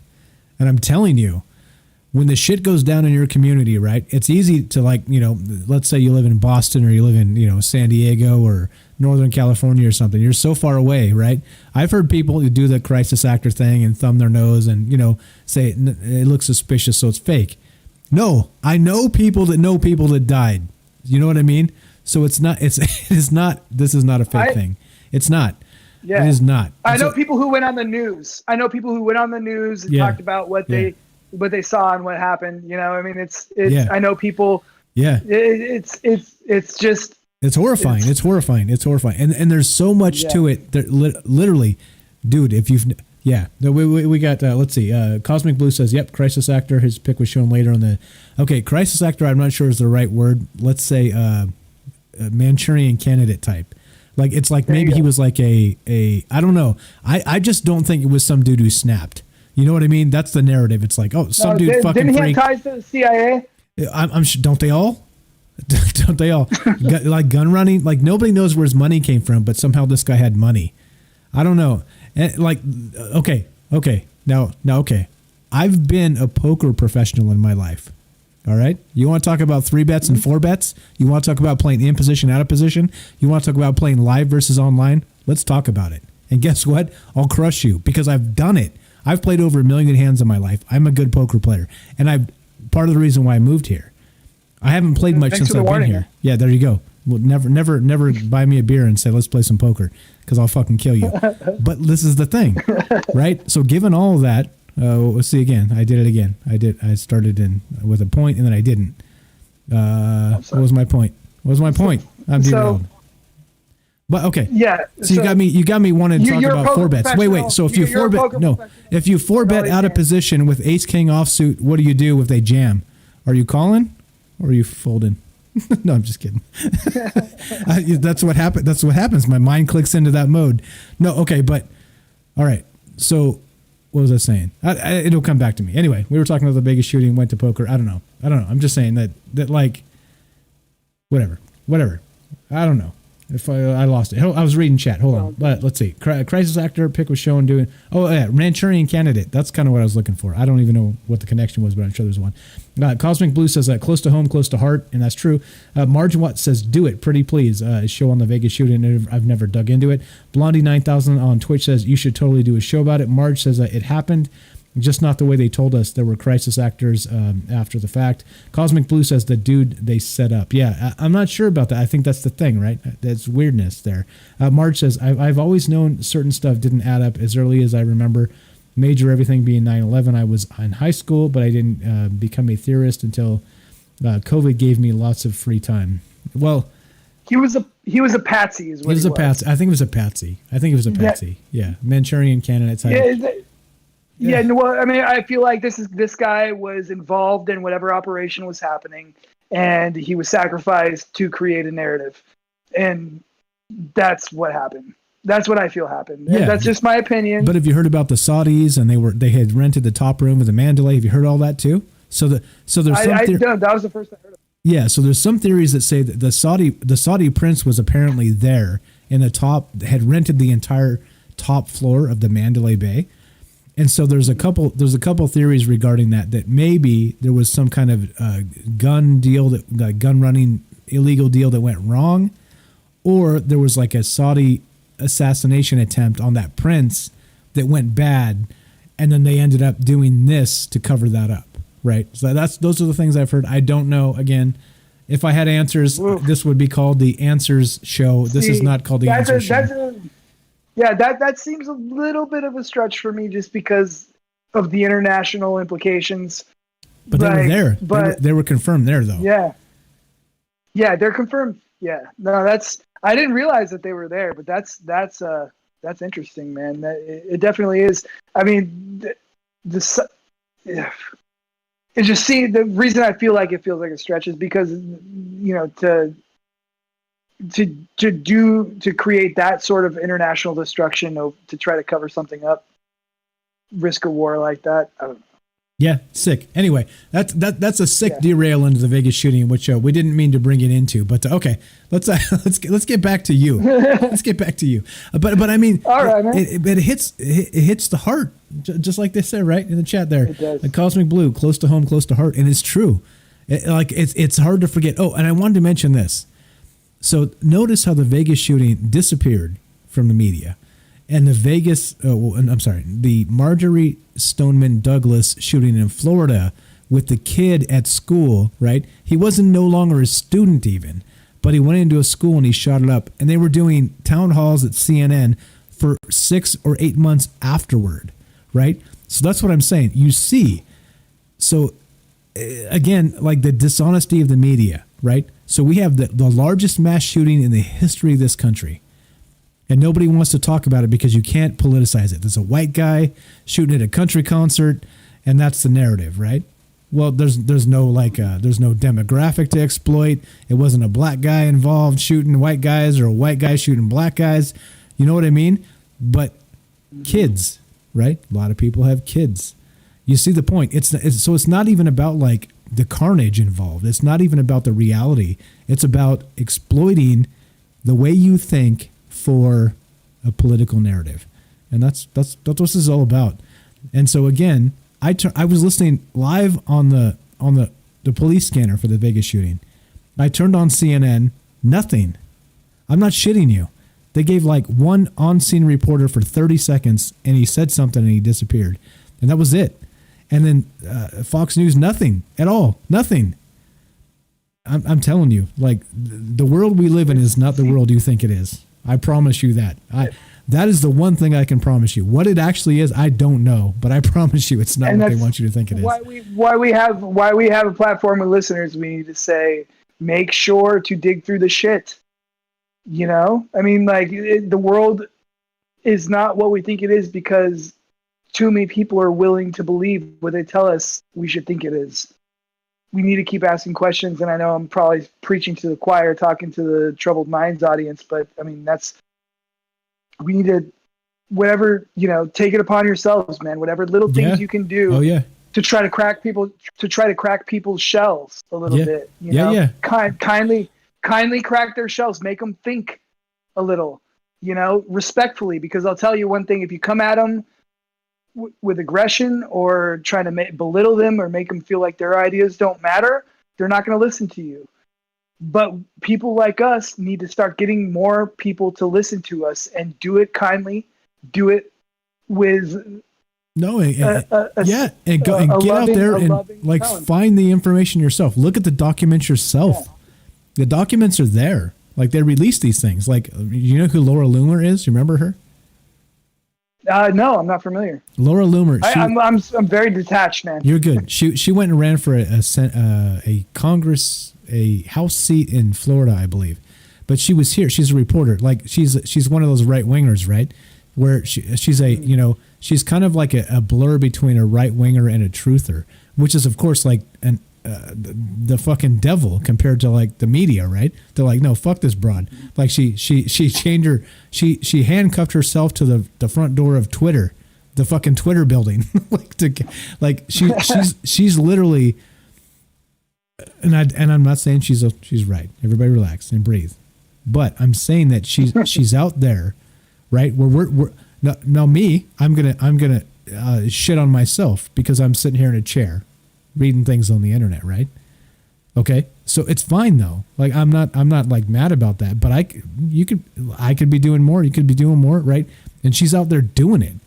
And she ran for a House seat in I think Florida, and she lost. But at the time, Laura Loomer was here as a reporter in Vegas, and she was trying to barge in to the hearings with what's his face? What's the Metro guy's? What's his damn name? I forgot his damn name. He's still there, isn't he? The chief. Yeah. He's still there. This fool is still there. Oh, God, I keep thinking. So everybody remembers. If anybody watched any of this, he was like it'll come to me. He's the guy that sat there. With like the FBI dude. He was like the chief of the Metro Police here in Vegas. He sat there with like the FBI guy in the suit, the goon behind him, right? And when reporters were asking him questions, he would look back at the fucking FBI guy, and the FBI guy would either nod his head or shake his head, like answer it or don't. You know what I mean? Like he had handlers. Yeah. There were fucking handlers involved. And Laura Loomer was the one they didn't want to ask questions, or they didn't want to answer her questions. Lombardo. Yeah. Chief Lombardo. That's the guy's name. And so look it up. Maybe the shit's gone on YouTube. I don't fucking know. But look, she was trying to get in and ask the questions that people wanted asked. But again, they barred her from the fucking sessions. They kicked her out. Like the chick that would like handcuff herself to the doors of Twitter and like make a ruckus when shit wasn't right. She was doing the same thing here in Vegas. She's not from here. But she spent a shit ton of time here on the ground investigating where bullets hit, where people were killed, and she was going in trying to ask questions about this, right? Real questions. And they don't want that shit. Anyway, again, we've digressed like a motherfucker. But it's hey, okay. Man. It's organic. It goes where it goes. Yeah, it goes where it goes. It goes where it goes. Okay. Anything about the Vegas shooting, or do you want to continue with the with your experience there? What do you think? No, man. That's all I really have to share about the shooting. But, yeah. No, I mean, it's a crazy world we live in. You know. That's for sure. And it's you know, for me, what my message typically comes down to, and what I want to convey to people when I have the opportunity here on your show is to look within, and I encourage people to meditate, even if it's something you've considered silly, or it's something you've considered time, whatever it is, hippy dippy. Even people who believe in it, who think meditation is important, will put it off. But I believe that we are connected, luminous beings, and that people need to that we are heading towards a time in our history where we're going to start waking up to this a little bit more, and that more and more people are. It's part of the next step. It's part of the next step that we need to keep moving forward. And not only that, let's interject this real fast. Vader was seduced by the dark side of the Force. The Force? Yes. And the Force is what gives the Jedi his power. It's an energy field created by all living things. It surrounds us and penetrates us. It binds the galaxy together. There you go. And so this is what it's about, right? It's about this this collective subconscious that we all have. And so, how it connects, maybe is the Force. Like Kelly said a little bit back in chat, the Force is real. And so these electromagnetic things that kind of ley lines or what have you, right? Like yes. As much as we want to say we know, we don't fucking know anything as people. We don't know shit. We're infants yes. in this. Yeah, and don't be discouraged. Yes, be willing to admit that we don't know the answers yet, that here we are as chimpanzees looking at a movie projection, and most chimps would just ignore it and walk away and look for something to eat, but some of the chimps recognize it as what's different, what don't we understand about this, and let's try to keep learning more. And it's like, how does that hit the screen? What do we, how do we, this reality, what is this reality? Let's keep asking questions, because I love it. One of my, we were talking about God and we were talking about religion, and even as somebody who's not religious and somebody who's sort of converted from a complete atheist to I guess I know of a creative force, and I accept it as what it is in the universe, but it would be more of an agnostic thing, because I can't completely understand it and I can't completely explain it. I just know that it's there. I don't know how to necessarily explain it to everybody, other than to really, really just look into your, like I said, meditate, breathe, and focus on what is there inside you, and you'll find that this is something that's connected. This is significant, that your being, your existence, your consciousness is not immediately or let's say not limited by the vessel you're walking around in, man. Your skin, the meat sack. I'm one of the those. Meat sack. yeah, the meat sack. I love it. I just recently watched that Netflix show Altered Carbon, and I was so interesting. This fact that they can, or the idea that you can, the consciousness can move into separate sleeves, even though they present it as more of a mechanical thing, like database that you can, like a chip that you can move from one body to another. It's more, it's more, it's deeper than that, but it's that sort of idea that what it's hard for us to grasp in this paradigm that we live in. I guess is the best way to put it. What's needed for us to exist, what's needed for us to survive. Thinking about these deeper concepts sometimes seems irrelevant. Like, what does it serve me for? Like, what can I gain from this?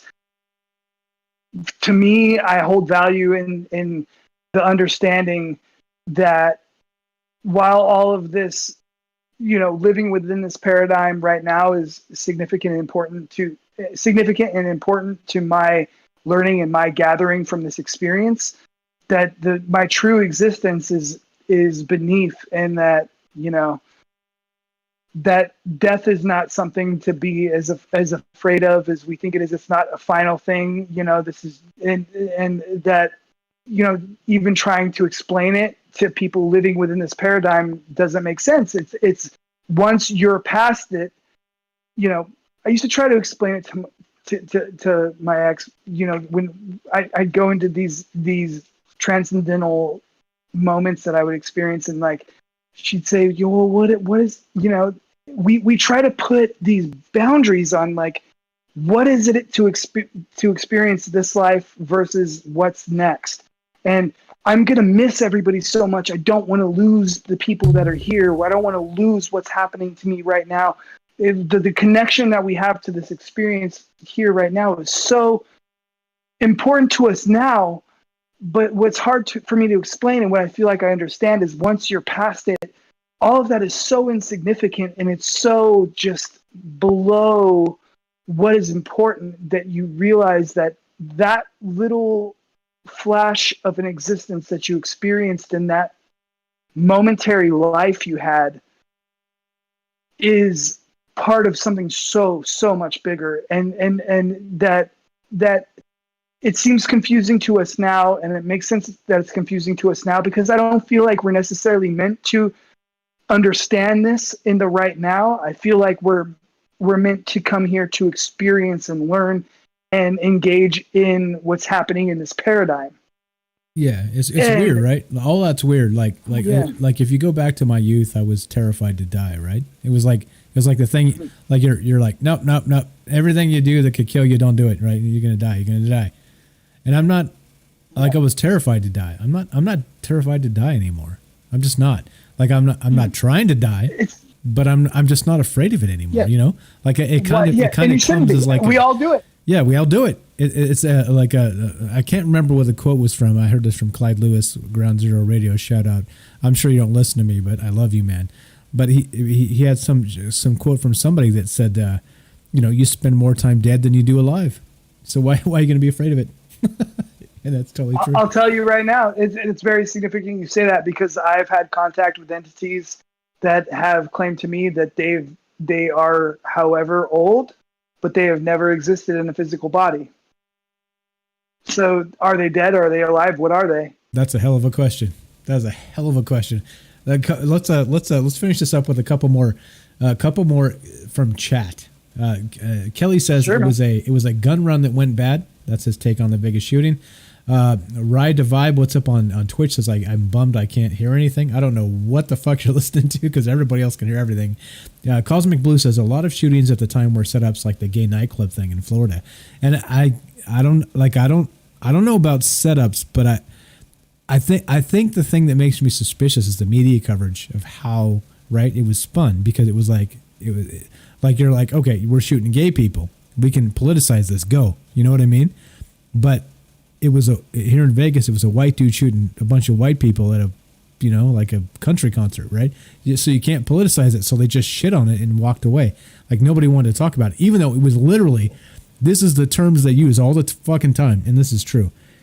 The highest casualty mass shooting in American history happened here in Vegas, and look how fast it went away in the media, right? It tells you, it tells you they don't give a shit about human life. They give a shit about when something goes down, how they can spin it. That's all they care about. They don't give a fuck about you. They don't give a fuck about me, and that's it. That's it. That's the bottom line. And so I will challenge any of these motherfuckers, and guess what? They'll have to cut me off, because I'll fucking destroy them, because they can't. And then you got to ask yourself the question, man: are they throwing this for the spin? Does it get thrown like a frisbee on purpose just for the spin? Fucking right, it does. You're fucking right, it does. Of course, that's the whole game here, right? Like, people die every day. Notice, they're not reporting, 32 people died today because of cancer and 44 people died because of heart disease. They're never fucking talking about that, because you can't politicize that. But people are still fucking dying.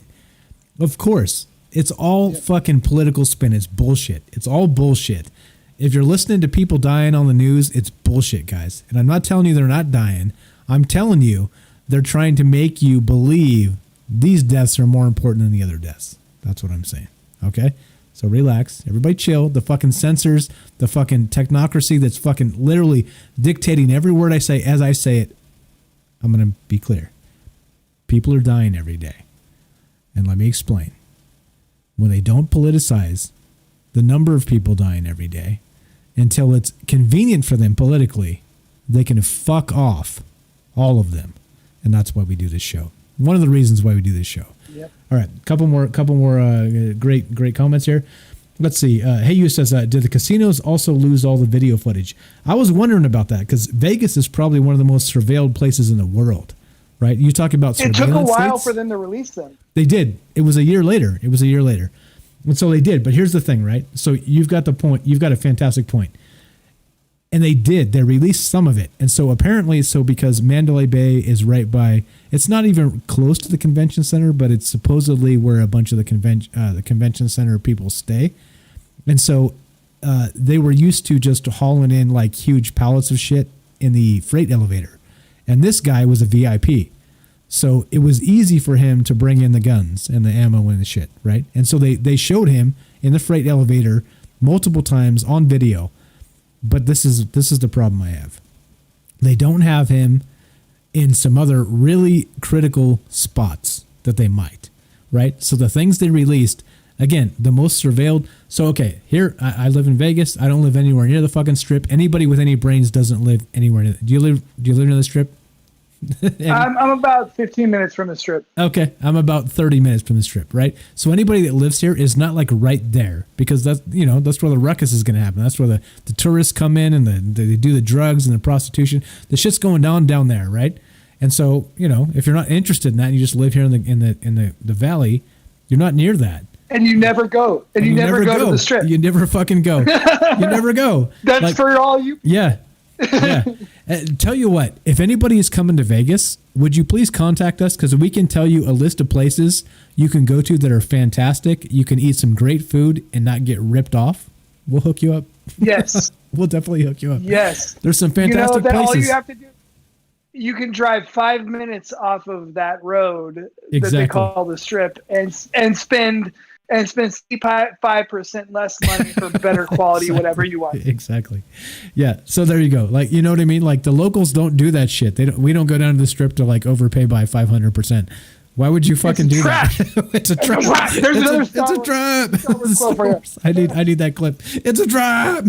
Yeah. Okay. It's a trap. It's a trap. Okay. Now here's the thing. All right. Okay. A couple more. So they did have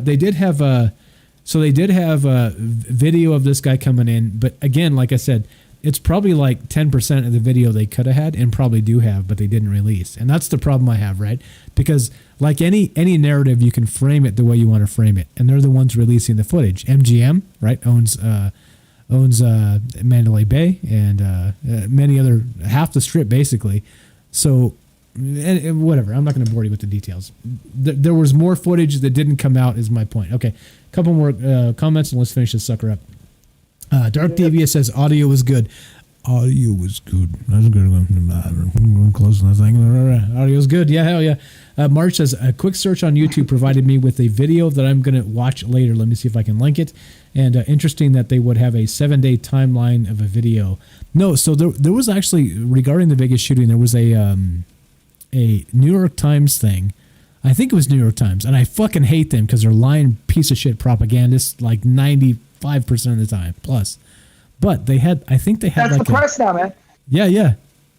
I think they actually had like a good breakdown of the timeline of the Vegas shooting and when shit happened based on videos that were not official videos. It was like people's cell phone footage. So they got, hundreds of people sent them footage and they literally recreated the entire event based on third-party footage, which is amazing, right? Like that's actual true journalism. Like, fuck you, New York Times, because you usually don't do that. But what's that? True journalism? It must be before my time. True journalism? No, yeah, you're far too young for that. It doesn't exist anymore. It doesn't exist anymore. It's extinct. Yeah, it's extinct. It's like the fucking. What we're doing right here is probably the closest that we and we're just shooting from the and hip. we don't know what the fuck we're talking about. We don't know what the fuck we're talking about. We're shooting from the hip. Yeah. Anyway, you guys know. If you listen to this show, you know.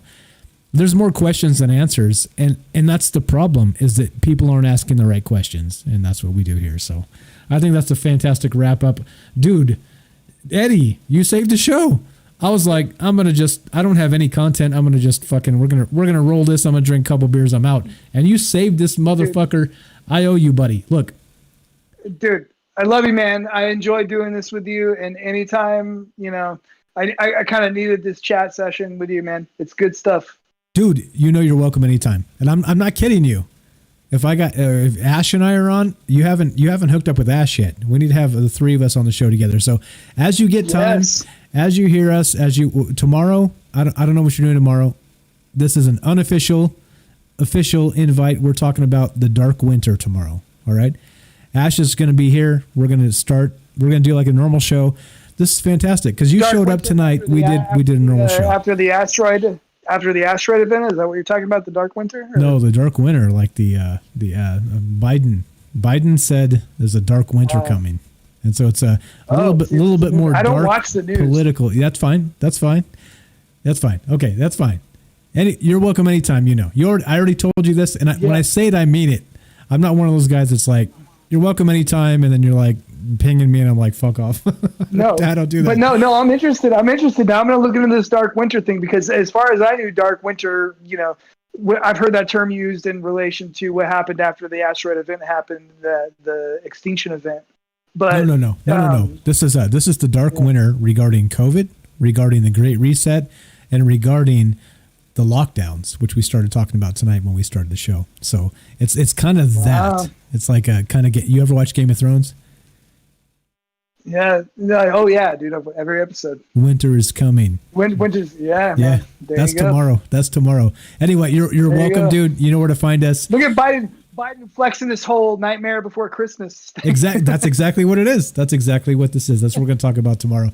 It's not again, not political, but there's a ton of information that is not political that should scare the piss out of you. And like usual, the media is not fucking talking about it. Actually, here's the bizarre part. 2 months ago, I did a show by myself on what was called the Great Reset. And now, finally, the media is caught up. So now we're going to kind of look at what they're saying about it and how they're trying to spin it and parse it. That's what we're talking about. Talk about synchronicity, because I don't know if you realize it, but your Great Reset show was the first night I ever called in for your show. There it is. See?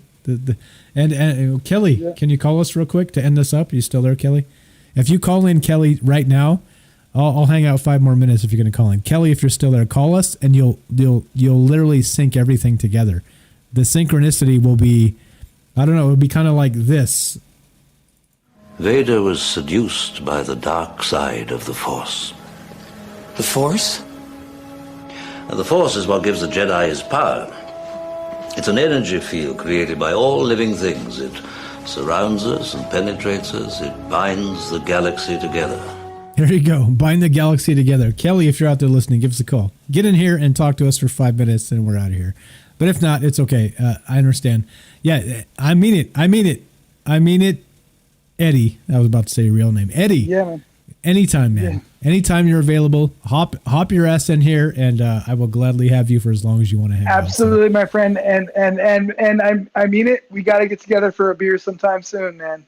We talked about it last time. Amen, life's been busy, but yeah. But one of these nights, I'm gonna send you an email. We're gonna arrange a time. We're gonna go out and get some beers, have some food. Let's do it. Hit me on Discord. I don't check the Proton Mail so much, so hit me on Discord. That's the best way. Sounds good, man. Okay, hit me on Discord. All right, so here's the thing, right? So we got a couple more minutes. We're about to finish this up. And Eddie, if we want to do like an actual part 2, like if you want to like take some notes and like kind of finish up the episode that we started, anytime, bro, you let me know. We'll do it. So just do your thing. Let me know.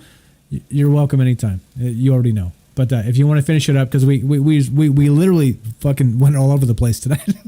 we started with. Yes, I love it. Yeah, that's where the best stuff comes from, man. Yeah, I agree. I kind of agree. Just two guys just shooting it. Yeah, like the stream of consciousness. Like you're like, I think probably if you combine both of us tonight, we probably lost our train of thought like 4 to 6 times between both of us, and forgot our actual point. But who fucking cares? I don't care. I'm having fun. You're having fun, and hopefully everybody else who's hanging out with us is having fun. Same here, man. Same here. I appreciate anybody who hangs on to these ideas just a little bit. You know, I'm grateful for the opportunity to share like this. You know. So. Amen to that. All right, so a couple more minutes here. Just waiting for Kelly to call. He may have fallen asleep because he has to wake up early in the morning, etc. So on. So it's okay. It's okay. Kelly. Yeah, we'll get him back on soon because he just does this thing. I know how to trigger him. I just talk about the Nephilim and some weird skeletons that he calls in. He actually called in earlier. Oh, I'd love to hear it. Yeah, we just did it a couple shows ago, but he just called in like, I don't know, 45 minutes ago. But he didn't actually come, like it came through his screening and then he hung up. So I think he changed his mind. So whatever. It's all good. It's all good. I was about to say your name. Eddie, you're the best.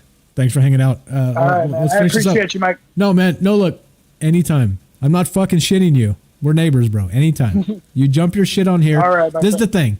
If you jump on in the first 5 minutes and hijack it into something else, whatever I had planned, we'll do next time. You see what I'm saying? It's fine. Like, it's fine. Like I'm not mad. It's good. It's good because we need to hear what other people say. You understand what I'm saying? Like Ash knows it. Everybody that knows me knows it. I'm not tripping. Like I do a lot of work for this and it's fine. Because guess what? If we don't do it tonight, we'll do it next time. It's all good. It's totally all good. I want to hear what you have to say more than anything else. And that goes for every one of you out there. So that's why we do it live. That's why we record this live. That's why we have a live phone number. That's why we have a live Discord. And that's why we're not afraid. We're not afraid. This is transparency. I say this a lot, and this is the truth, right? If you want to come on here and you want to troll me, I'll have you off in like 30 seconds, right? If you want to actually have a good conversation and you disagree with me, I invite you. That's again, you know, we don't do that in this day. That's how we grow. I mean, that's how we grow. People need to be able to. We used to be able to do that. Yeah, and we for used some to. reason, yeah. people are so polarized to the point where you can't have a discussion with somebody unless their ideas are your ideas, or they have to claim your ideas. Otherwise, they are wrong and they're ostracized from your reality. And I mean, come on. This is how humankind. We need to bounce ideas off each other. We need to think about the things that are relevant. We need to not let them distract us from the ideas that are relevant, and we need to keep moving forward. You know, you're gonna meet people that think completely opposite. Completely opposite from you. And instead of in today's world, what we do is we treat that as an offense. And we need to see that as an opportunity to to grow yourself. Don't see it as an opportunity to change somebody's mind. See it as an opportunity to learn something new yourself. Amen, and brother. Then second, amen, brother. Yeah, and then secondly, that's when you have maybe the opportunity to enlighten somebody to something they weren't aware of. But first and foremost, worry about learning the truth yourself. And again, right? And again, you by yourself don't know the truth, right? I think pretty much everybody listen to this and understands. None of us do. No, none of us do. It's impossible. Like I think human consciousness in and of itself as a singularity is not capable of understanding the entire truth. Though we strive and we try and we argue and we bitch and we fight, I don't think it's possible. I think the possibility of knowing it all is if we connect with everybody and everybody somehow comes to a reasonable agreement to disagree and still love each other. That's what the show's about. That's what the show's about. Eddie, you need to value the company of those who disagree with you even more than you value the company of those who are willing to be spoon-fed by you. And that's just the way it is. I mean, you need to value those people because those are the people that you have the opportunity to learn from. And that's what we're here for. We're here to learn and then create based on what we learned. And so I Man, I love you. I love your show. This is a great thing, man. I had a wonderful night with you all. I wasn't planning on this. Back at you, bro. Neither was I. Look, the synchronicity, right? Like it just so happened. Go, bam, bam. But I'm telling you, anytime, literally anytime, you're the best. This is the thing, right? So you get a guest on sometimes, and like they can't really talk, right? And you're like, Jesus Christ! Like I gotta ask you like 22 word question to have you like give me a 3-word answer. It's not the fucking case with you. You're just fucking. You're spitting it. You're spitting it. Hot fire, and you're the best. You're the best. Eddie from Las Vegas here with Michael Strange from Troubled Minds Radio. Final thoughts, buddy. Here we go. Oh shit, that's way too fucking loud. How about that? There we go. That's a little better. Much love to all of you. It trips me completely out that my words are reaching out to people from all over the world right now. I read comments from South Africa, from Canada, from whatever, and it literally completely justifies every thought or inclination I had to reach out and share these things. I lived for so many years just keeping this stuff within me and not sharing it, and I finally got up to the point where I was okay with sharing this stuff, and I thank Michael for the platform, and I hope that this is doing some sort of some sort of stimulation for the army of light.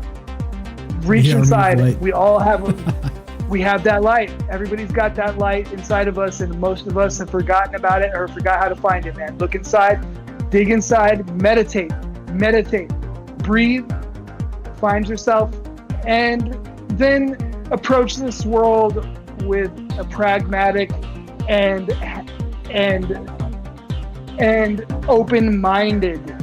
open-minded, more important than anything. There we go. There we go. You're the best. Eddie from Las Vegas. I'm Michael Strange from Las Vegas. We're neighbors, and we're talking about shit to the rest of the world, and you guys are amazing. Thanks for hanging out. Thanks for justifying our banter. Thanks for being here and being enthusiastic. Thanks to everybody for making this what it is. This is just us, and without you, it's just us. And there we go. There we go at the end of this. This is a bonus show. I fucked off on Friday because I didn't feel well. Eddie felt the force calling, and we bam. This is the Friday show on Tuesday, and now tomorrow night we'll be back. Hey, we'll be back with Ash tomorrow. So hey, you're invited as well, Eddie. Hop on. You haven't talked to Ash yet. He'd love to have you. Get in Discord. Yeah, I'd love to talk to Ash. Yeah, definitely. And yeah, let's do it. Let's do it. All right, so tomorrow night we're going to do the Dark Winter. We're going to talk about what's coming, or what might be coming, or what they're telling us is coming. And for right now, thank you again, Eddie from Las Vegas. Beers sometime. Beers on me, buddy. Very soon. My friend, let's do it. Yeah, amen, brother. Very soon, we're going to do another show. That'll be tomorrow night, 8 p.m. Pacific, 11 p.m. Eastern. It'll be Ash and possibly Eddie. You definitely got me, Michael Strange. I'll be here, man. Amen. You're listening to Troubled Minds Radio. Thanks for listening. Have a great night.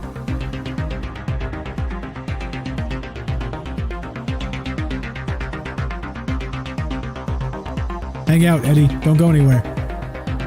I'm here, man.